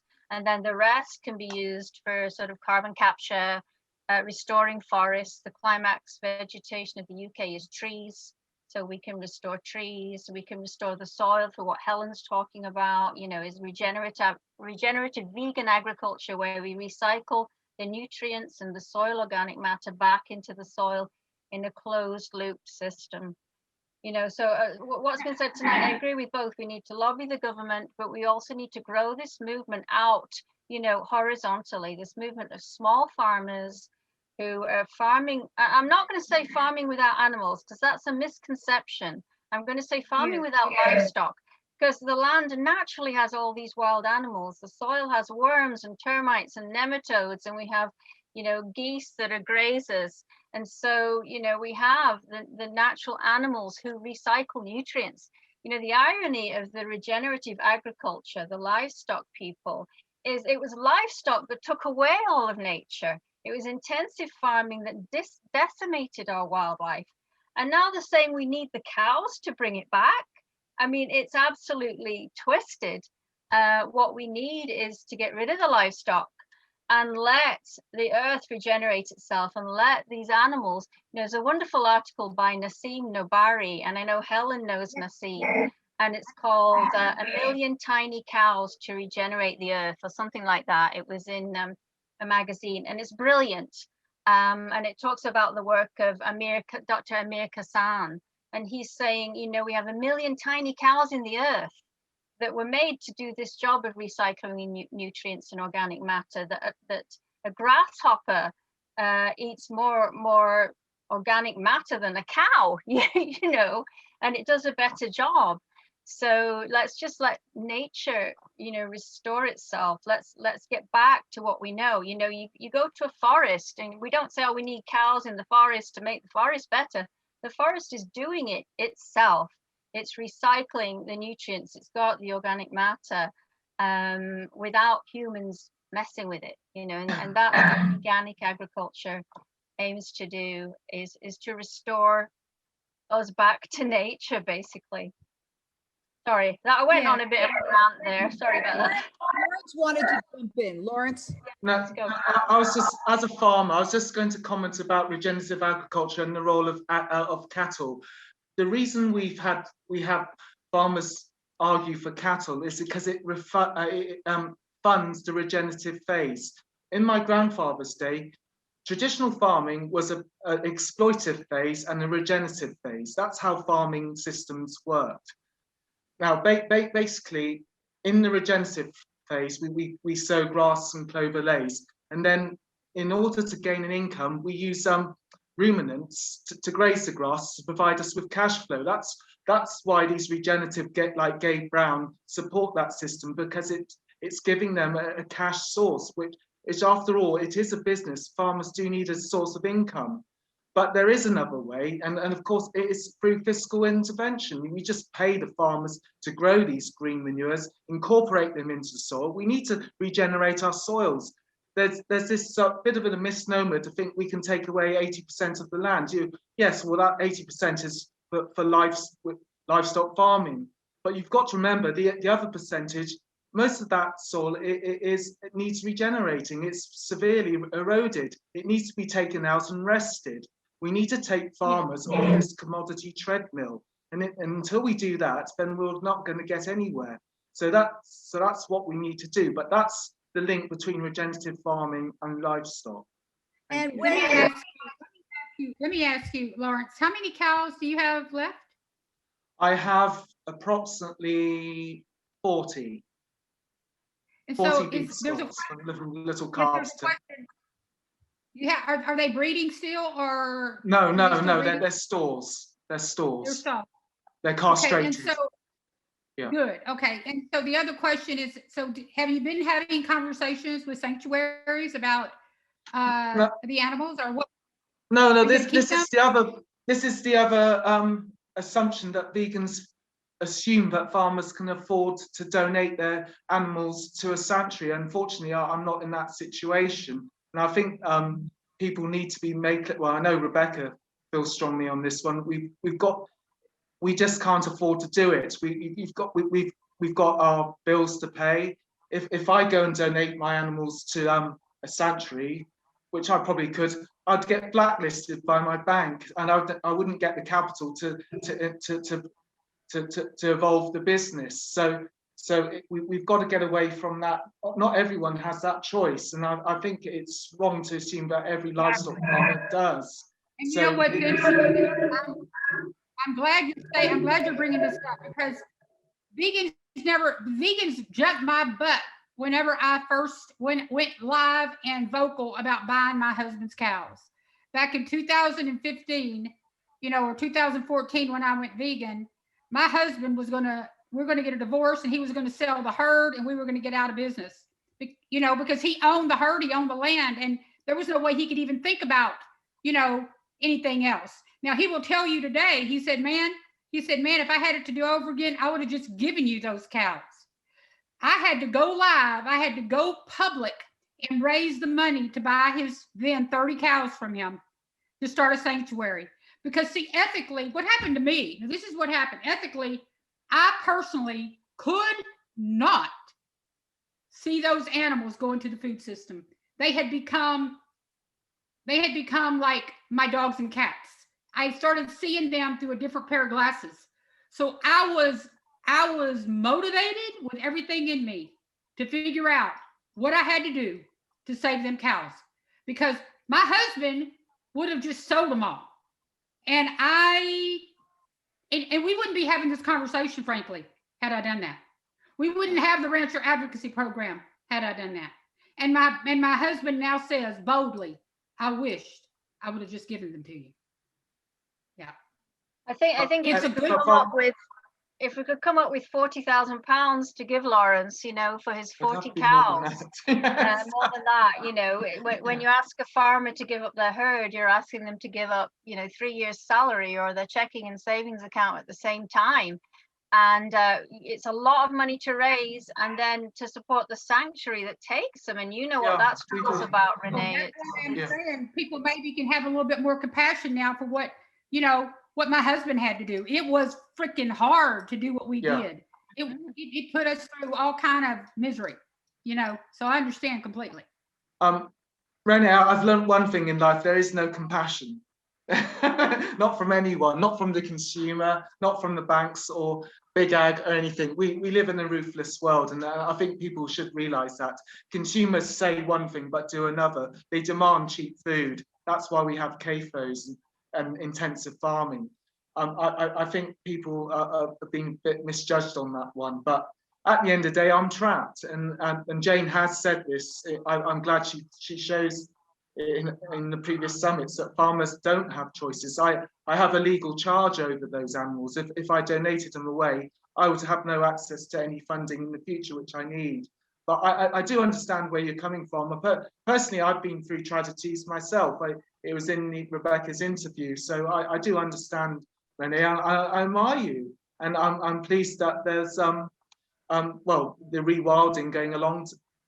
What's going to happen to accommodate these animals, but in England it's just not possible because we don't have the area of land to do it or the resources. So, but in the US things are different. But Yes, you have my complete admiration. And that's, I'd like to say, and that's why we're trying to create this grant program. It is exactly for farmers like Laurence that could use some grant money to cover those cows so that he can get out from under and move on with his new, with his new production, non-animal. It's not right. So, it's not right that farmers would, that want to get out, have to sell their cows. We've got to figure, this is the one piece that I constantly struggle with. Not everybody's going to be able to put their whole livelihood on the line and their marriage and everything, like I did. And I just want to cry right now. Honestly, when I hear Laurence talk about this, I totally understand, and I would hate to be in his shoes. Well, we've been subsidizing farmers to grow milk and meat, and they pour the milk out because there's too much, but yet we can't subsidize farmers to retire 40 cows and transition to a new crop where there is a demand for the supply that Laurence can create. So this is the thinking that we have to change on subsidies as well. It is okay to subsidize farmers. Let's subsidize them away from this. And, if I could take 1 second, this opposition letter we got from the Big Ag Meat and Dairy is one of their main arguments against our grant program that we want to give to these plant-based farmers.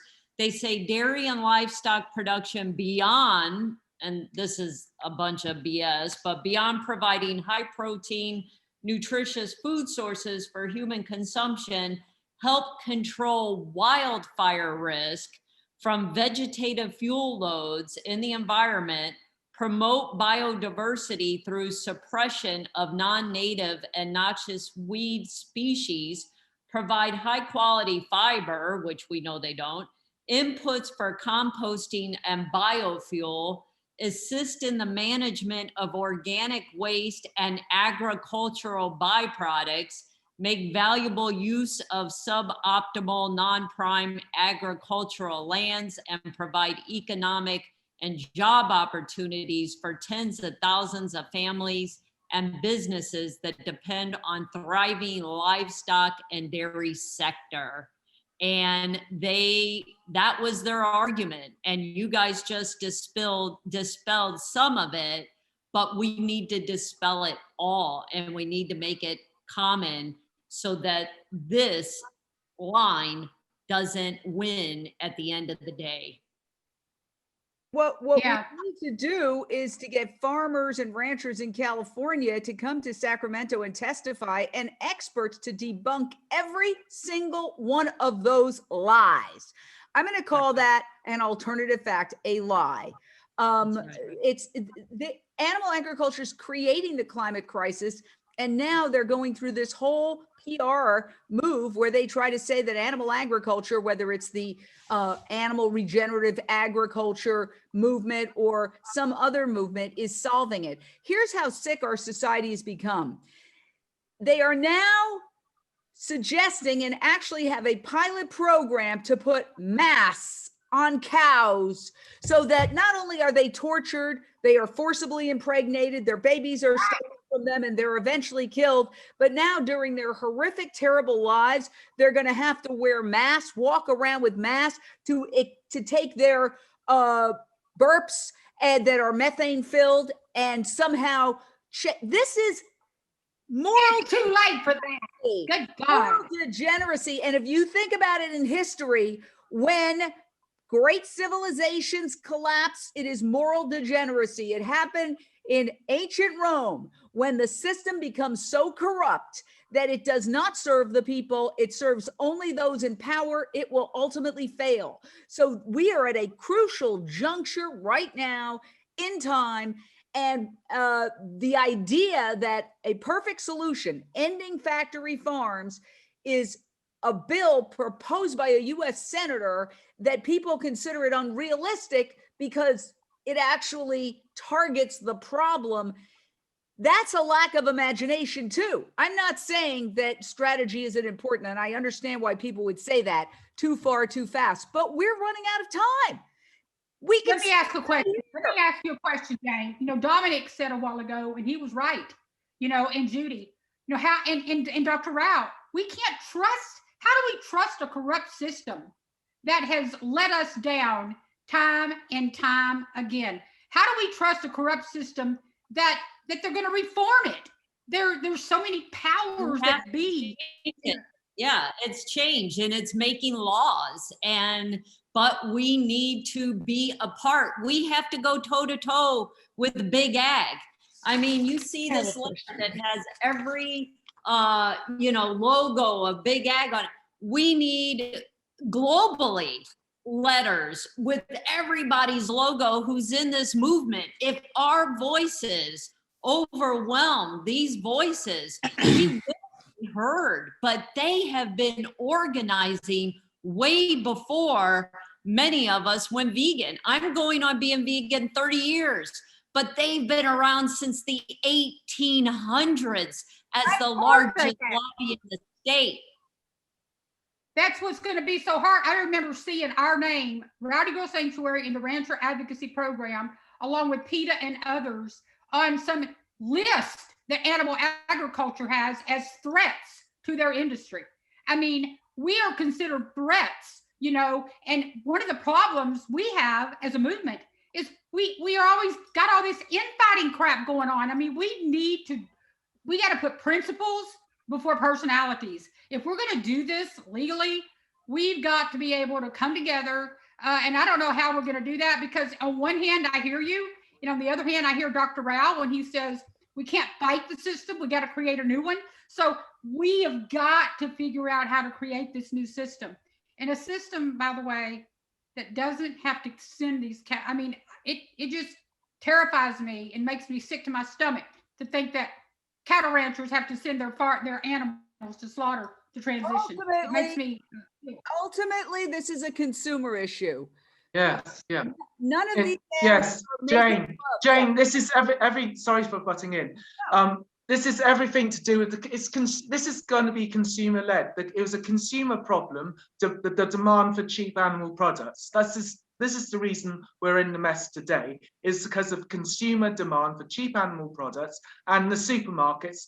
I've spoken to lots of dairy processors in my lifetime and meat processors, and they all say the same thing. The supermarkets, they just turn the screw, until they're literally down to 1%. We have 1% profit margins in this country from dairy processors now and meat processors.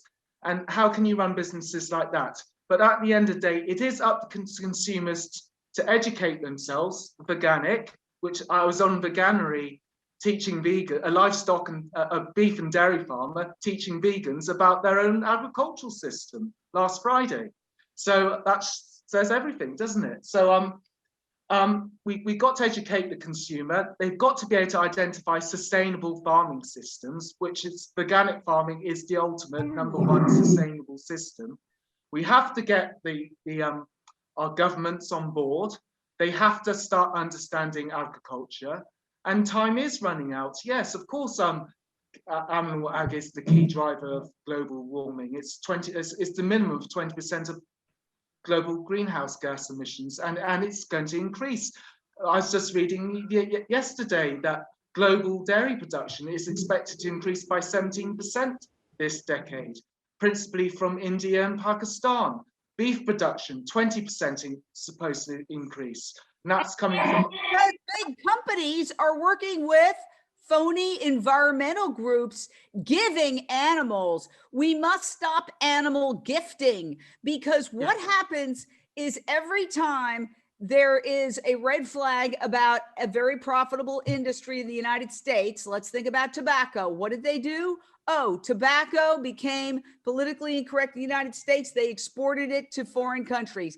Now dairy is becoming politically incorrect in the United States. I just went to the grocery store and there's a new product that says not milk with a cow and a cross over it in a container. Cow's milk is becoming politically correct. So what are they doing? They're exporting it to India and China. They're trying to hook India and China on dairy. And in fact, China, which invented tofu, which invented faux meats, is now experiencing some of the same health problems that Americans experience because they're now gradually taking on the American diet of meat, dairy, and fast food. We are spreading this plague around the world. And so it's also human health crisis. Can I just throw Dr. Rao in here because he knows a lot about this, being from India.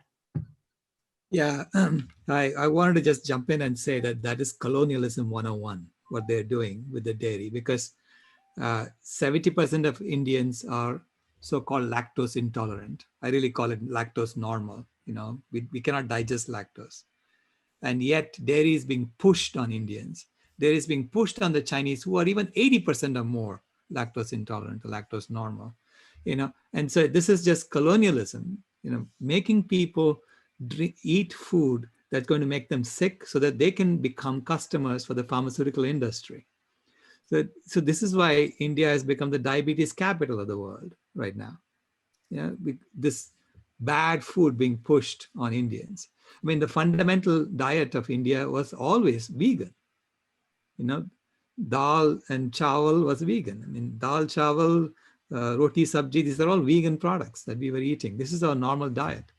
And yet we have been pushed to consume more and more dairy.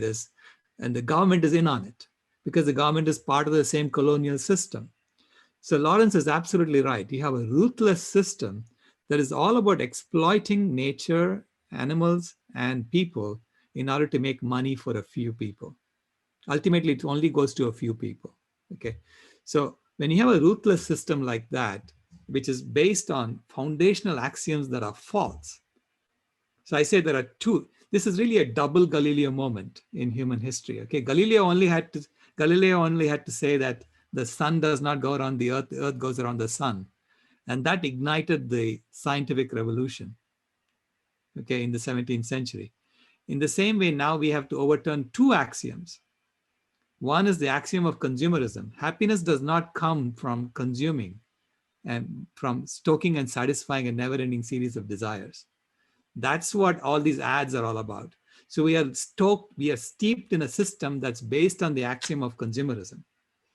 And it's also based on the axiom of supremacism, which is that life is a competitive game in which those who have gained an advantage may possess, enslave, and exploit animals, nature, and the disadvantaged for their pursuit of happiness. That's the second axiom that the system is based on. This is the origin of the cruelty and the ruthlessness in the system. These two axioms. And we bought into this. We are playing a game of money which is, you know, fundamentally built on these two axioms. And so can we sorry, yeah, I hear you. And I these two axioms, name the two axioms one by one right now. And I really want Tiffany, Dominic, and Nicole to weigh in on this because I've been in the background watching some of the conversation going on in the chat, and there's some questions that, you know, Tiffany and Dominic, I think, can address, and also Nicole. So Dr. Al, what are those two distinct axioms? The first is the axiom of the false axiom of consumerism, which is that the pursuit of happiness is best accomplished by stoking and satisfying a never-ending series of desires, which we know to be false. We have known that to be false for 10,000 years. You know, it's not like something new that I'm telling you, but we have a system that's built on that. The second is the false axiom of supremacism, which is that life is a competitive game in which those who have gained an advantage based on whatever, their skin color, their heritage, whatever it is, those who have gained an advantage may possess, enslave, and exploit animals, nature, and the disadvantaged for their pursuit of happiness. So those are the two axioms that the system is built on.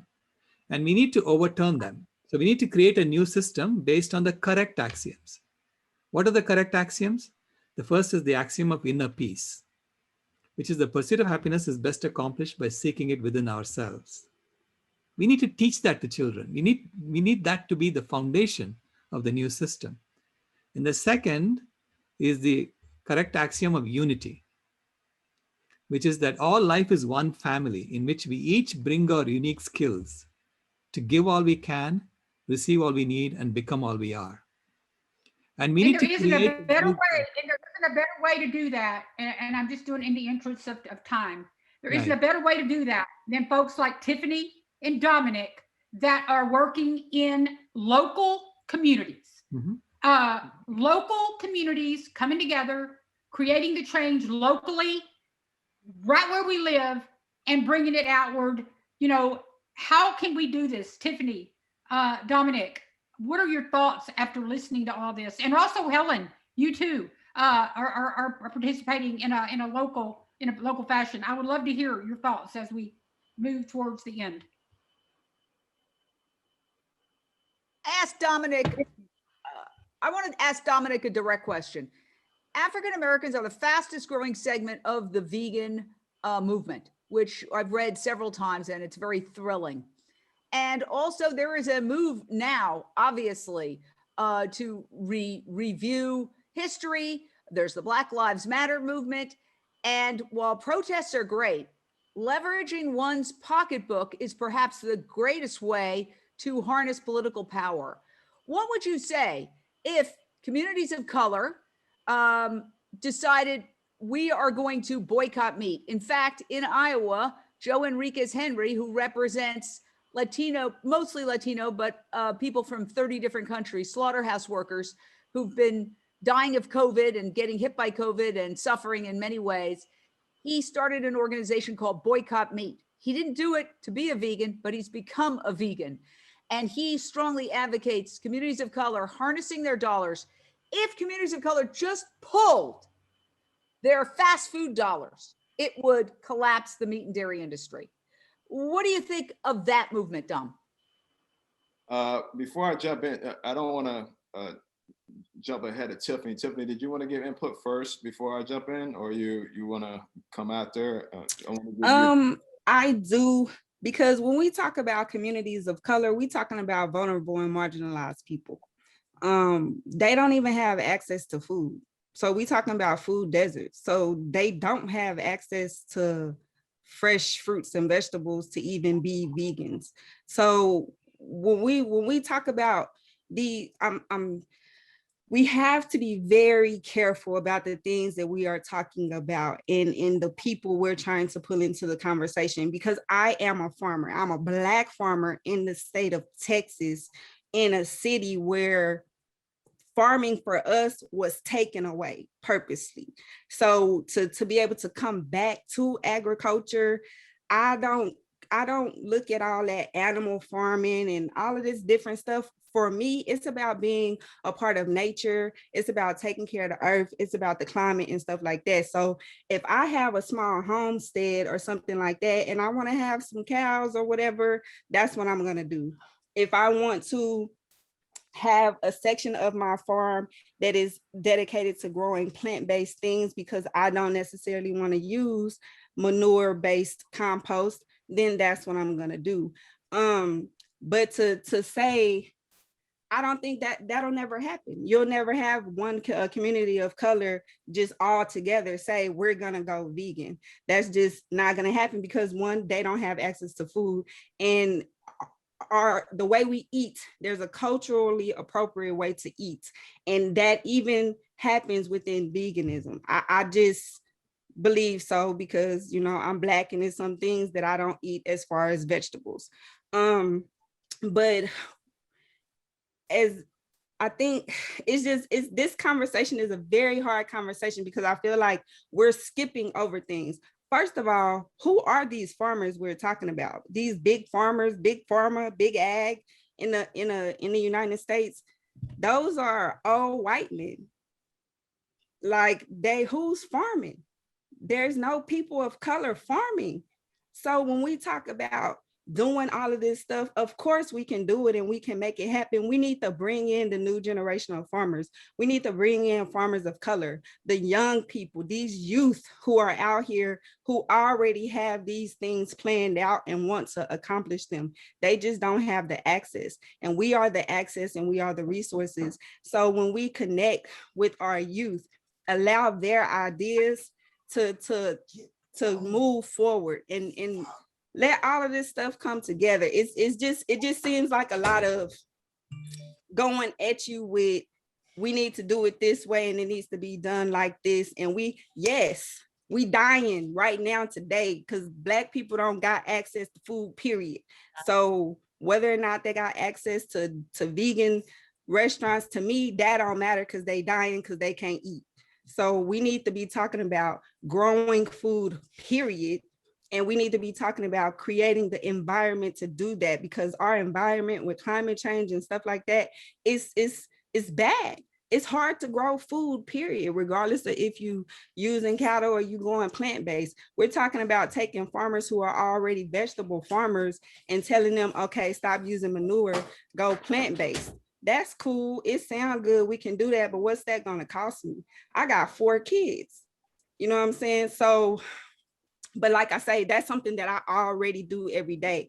But those other farmers who are just getting into it, I feel like big ag is already dying. They like dinosaurs. They going into extinction. So we need to just let them die out and let this be more of a conversation that we're having on a regular basis and get through the hard parts of the conversations with each other. Because I've been listening and I don't have a good poker face, y'all, because I'm not a scholar. I'm not a, somebody that went to college and did all of this stuff. I'm just a regular chick from the east side of Austin, Texas, that grew up in the hood, that became a farmer. You know what I'm saying? So so when I have these conversations, and even for Dominique out in Atlanta, I have a lot of friends. I have Black farmer friends out there that's growing peanuts, watermelon, hemp. You know what I'm saying? I would love to connect you with them, because you'll be able to see that the work is being done, and it's nothing to make the tweaks in the work, but we don't want to make the tweaks seem like they have to be so extreme. You know what I'm saying? So yeah, that's just my take on it. One of the things you brought up, Tiffany, is that it's rattling in my ear that big ag is mostly, the white men. Yeah. And I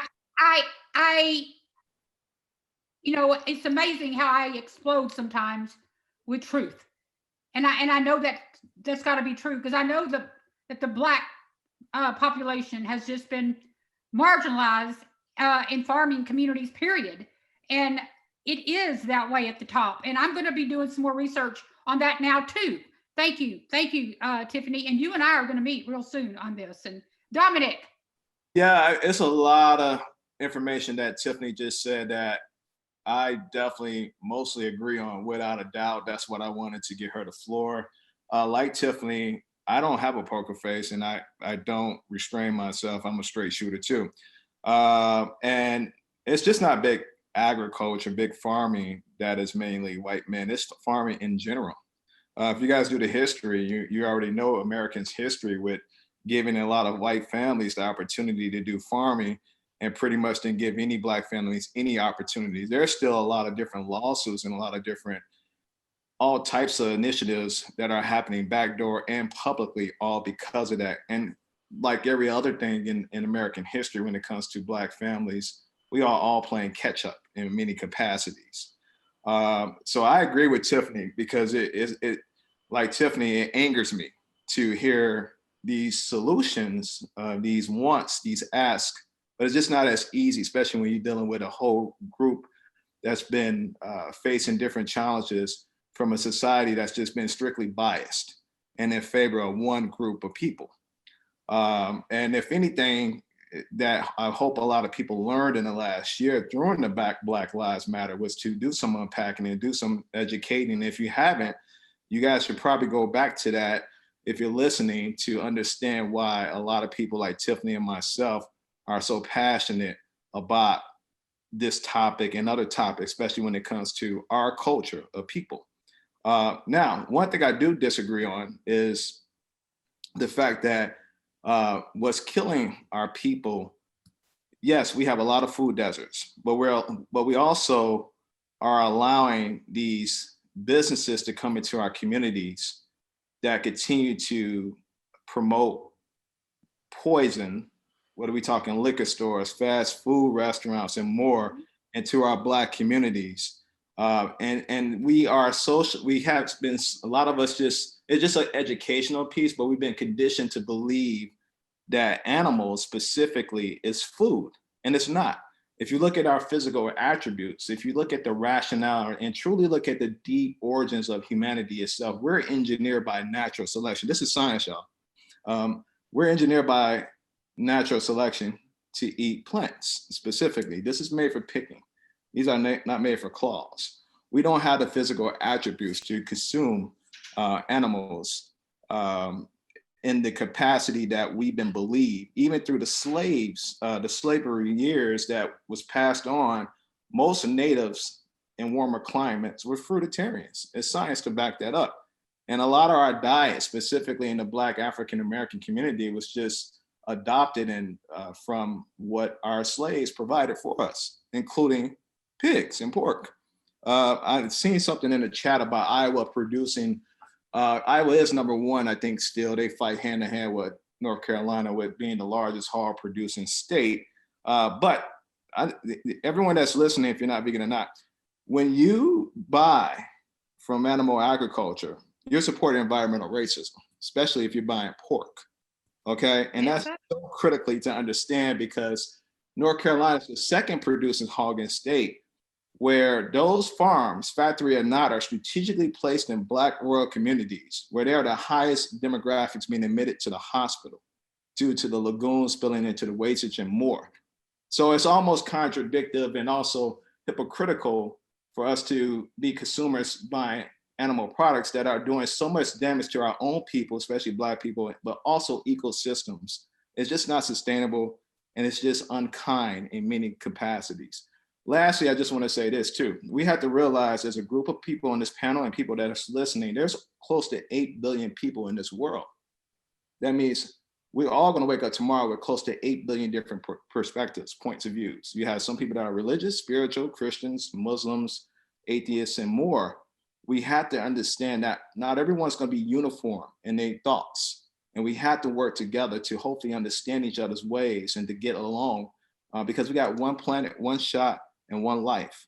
But we all not going to see eye to eye, but hopefully we can see some things eye to eye just to produce a better society of kind and compassion. Can I say something just really fast? Dominique, when you talk about the food deserts, my farm is literally across the street from a liquor store, from a corner store, from a fast food restaurant. So Let her finish. Let her finish. Yeah, hang on. I'm segueing there. I wanted to ask Dominic real quick. Have you seen the film They're Trying to Kill Us? Yeah. Badass Vegan. Yeah, I'm in the film. You're in it. Yes. Yeah. So that is exactly what it's about. It's all about the fast food. They're trying to kill us, especially in Black communities. Tiffany, I'm sorry, I just had to. Yeah. They can try, but that's why I say, if you have an urban farm, I have a 2-acre urban farm in the middle of a food desert.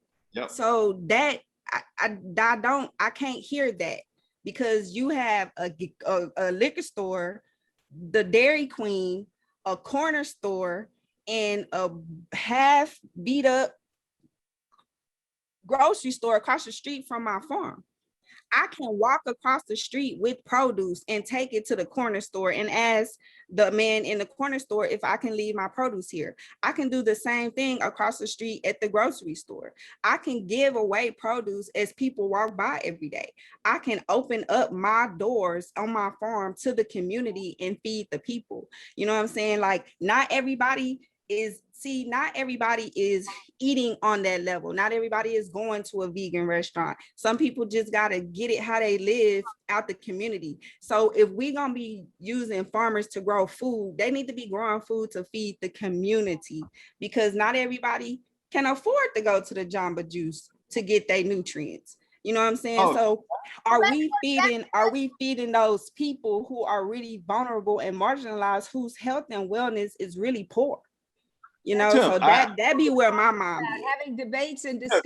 Let me jump back in one quick second. Tip, I wholeheartedly agree with you. Without a doubt, we actually need more urban farmers in our community. Like you, I'm from the hood too, west side of Chicago. I agree with you. I don't disagree with anything about urban farming. I think there needs to be more urban farming, if anything, to help rebuild our communities, and also to kind of dismantle this shitty ass process of food deserts in general. Right. So I don't also have to make our money as farmers. So I will understand you wanting to take your value added product and create juices that people are going to purchase. But at the same time, I know that you will also have access to those food programs by other people, because that's what you do. You teach people about health and nutrition. So we still have to earn a living, but at the same time, we still need to be able to give to our communities. And we can do that by having the conversations that you said, Dominique, and just being honest when we have the conversations, because we're not all like-minded, you know, but we can all find a common ground. That's why we were having this discussion today. And we have a huge number of people watching on Zoom and thousands watching on Facebook.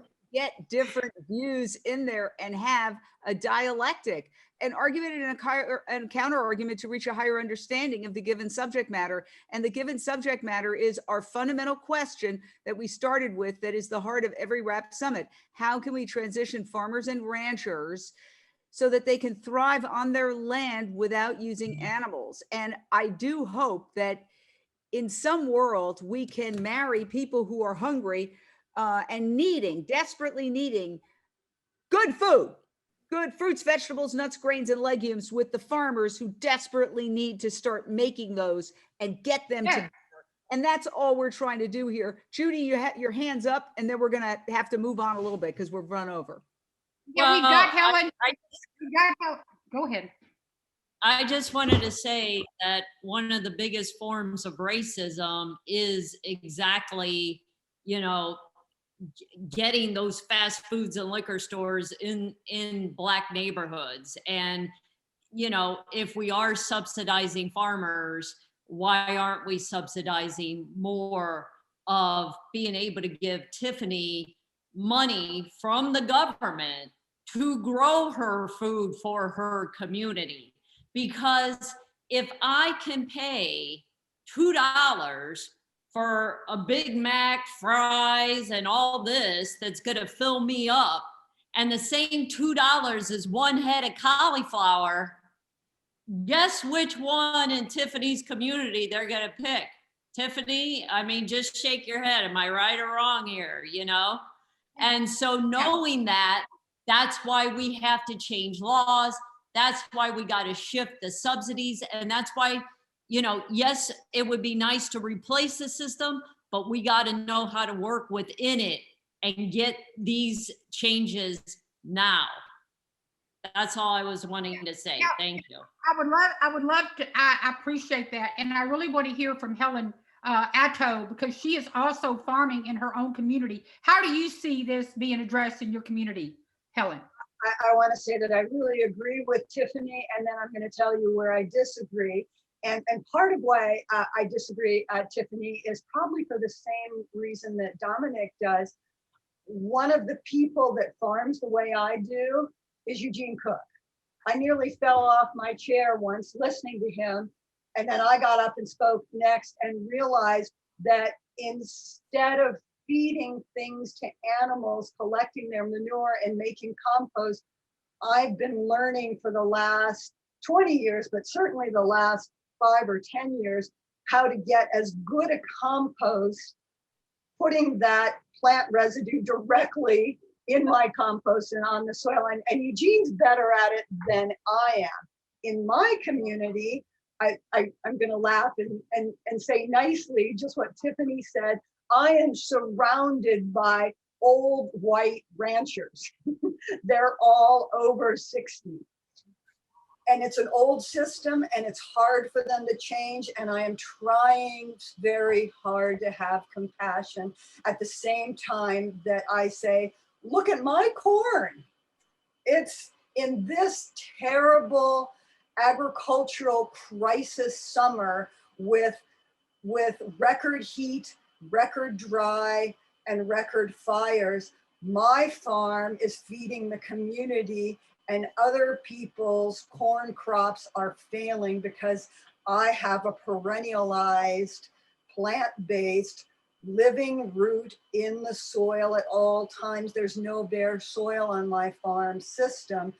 And my neighbors are in crisis. So I'm taking my produce to the local restaurants and the co-op, and I am saying, here's the crop, just pay me what you can. And they're doing that. I'm in a position where I can do that. Eugene and I have had this conversation, and he's not in the same position I am. So after talking to Eugene, I'm trying to do more because I have been given such privilege to do so. But I want to say that we got to feed people. We've got to keep the agro ecosystem healthy as well. And that medicine also has to come into this. In the Farm Bill, we need to talk about who gets the money.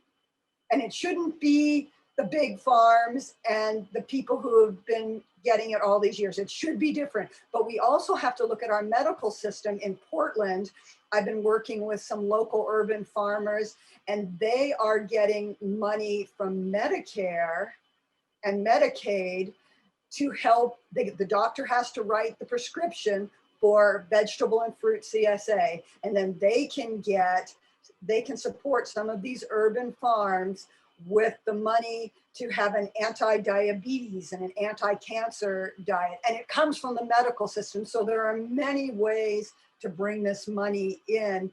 If we go through the community, go through the consumer, but we also look at some of these big ag programs and medical programs and get our legislation changed around that way.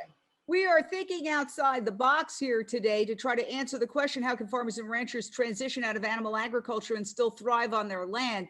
And, you know, I believe that the animal agriculture system is in many ways a house of cards. And if you pull one thing out of it, it collapses. For example, I was told that statistically, American dogs and cats would amount to either the 9th or the 5th largest meat-eating country in the world if counted as their own country. If dogs and cats in the United States simply stopped eating meat, boom, the animal agriculture system would collapse. And so I think that we have to figure out ways where we can maybe think strategically and do things differently to try to achieve our outcome. Dr. Rao, I do want to ask you about how Gandhi achieved this with one simple thing, getting everybody, or a huge percentage, millions of people in India, to change one thing. And when he started that, probably everybody said it would never happen, but it did. Yes, thank you so much. Yes, he asked people to just change their clothes. He said, just stop wearing clothes made by factories in England, start wearing clothes made by Indians in India. And that one shift, at first people laughed at him, you know, how can you just change your clothes and expect the colonial system to collapse? But it did. Because when 180 million Indians started wearing khadi clothes, the British mills in Manchester had to go bankrupt.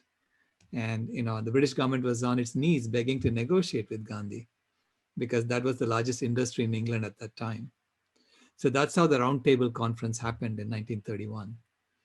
And so if you look at the history of India, you know, this one simple change that he asked people to do, within 10 years, India went from a country that was begging for the British to listen to them to a country that was at the table. Thank you. Yeah. Thank you so much. And, you know, I have a question that I would love to ask Nicole.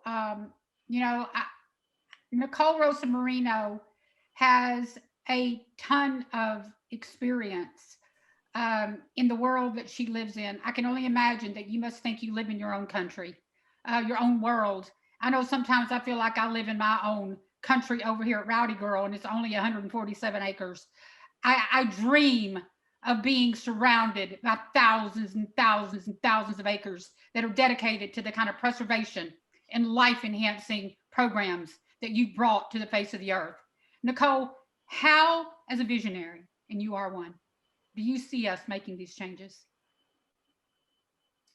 Well, thanks, Renee. It's hard to go after Dr. Rao and pretend I'm a visionary. You're just so impressive, Dr. Rao. And Tiffany and Dominic and all the rest. I've really enjoyed the conversation. You know, for me, Renee, it really boils down to two things. And I didn't create this this saying, but it's about destroying ugliness and creating beauty. And the policy changes you all have been discussing are vitally important, particularly for the destruction of ugliness. But for creation of beauty, that is in all of our power. Tiffany's creating beauty, Dominic's creating beauty, Helen's creating beauty. We do this without alienation. You know, like Helen, I'm surrounded by Anglo ranching families. They are our friends. They are interested in what we are doing. We talk to them. We run educational programs about our bison and prairie dogs to really get that to that second part of the solution of creating beauty. You can't do that when you're alienating people. And so when we buy land and create wildlife refuges, we have that engagement with the local community. And I think that is really an important part of our approach that we don't even know yet, the positive trophic cascade that could perhaps result from our work inspiring others within the community. But I would also say it is within everybody's power to do what we're doing, to create huge preserves. All we have to do is act collectively and basically pool our money to buy land that is for the wild ones. And sure, we have that rescued animal component, and that is important to us. But the final objective is to have land that's not for human use, it's for the wild ones, because the wild ones need it, and we need it, and our planet needs it. So that's really where I come down. Will you join our committee afterwards and help us do that?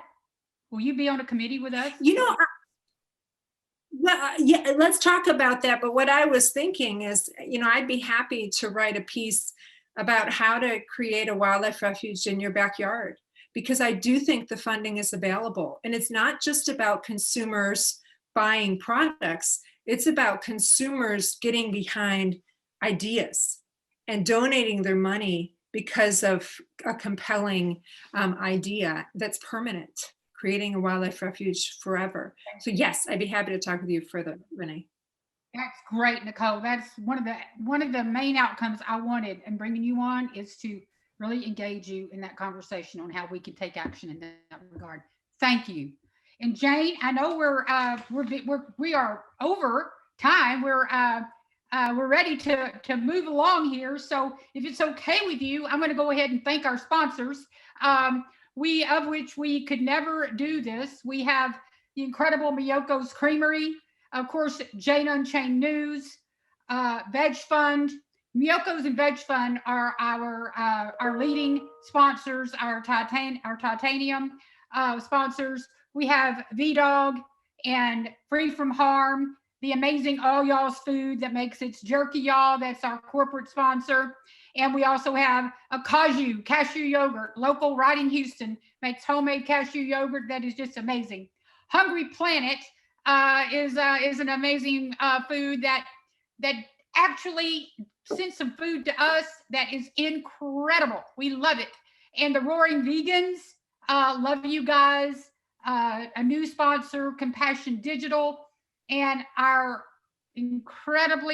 so grateful for our media sponsors, Jane Unchained, The Sentient Media, and Veg World Magazine. Back to you, Jane. Yes, and one of our biggest sponsors, who is just somebody who I love Veg Fund. They help Jane Unchained boost posts when we do our daily vegan cooking show. And thank you, Veg Fund, for all you do, helping empower people who are trying to get the message out. And one of my personal heroes, there are so many here today, is Miyoko Shinner of Miyoko's Creamery. And she is literally changing the world with her vegan butters and cheeses that I do it right here. When I bring people in, I don't even tell them that it's not dairy cheese, and they gobble it up, and I say, this is Miyoko's vegan cheese. Roll the video.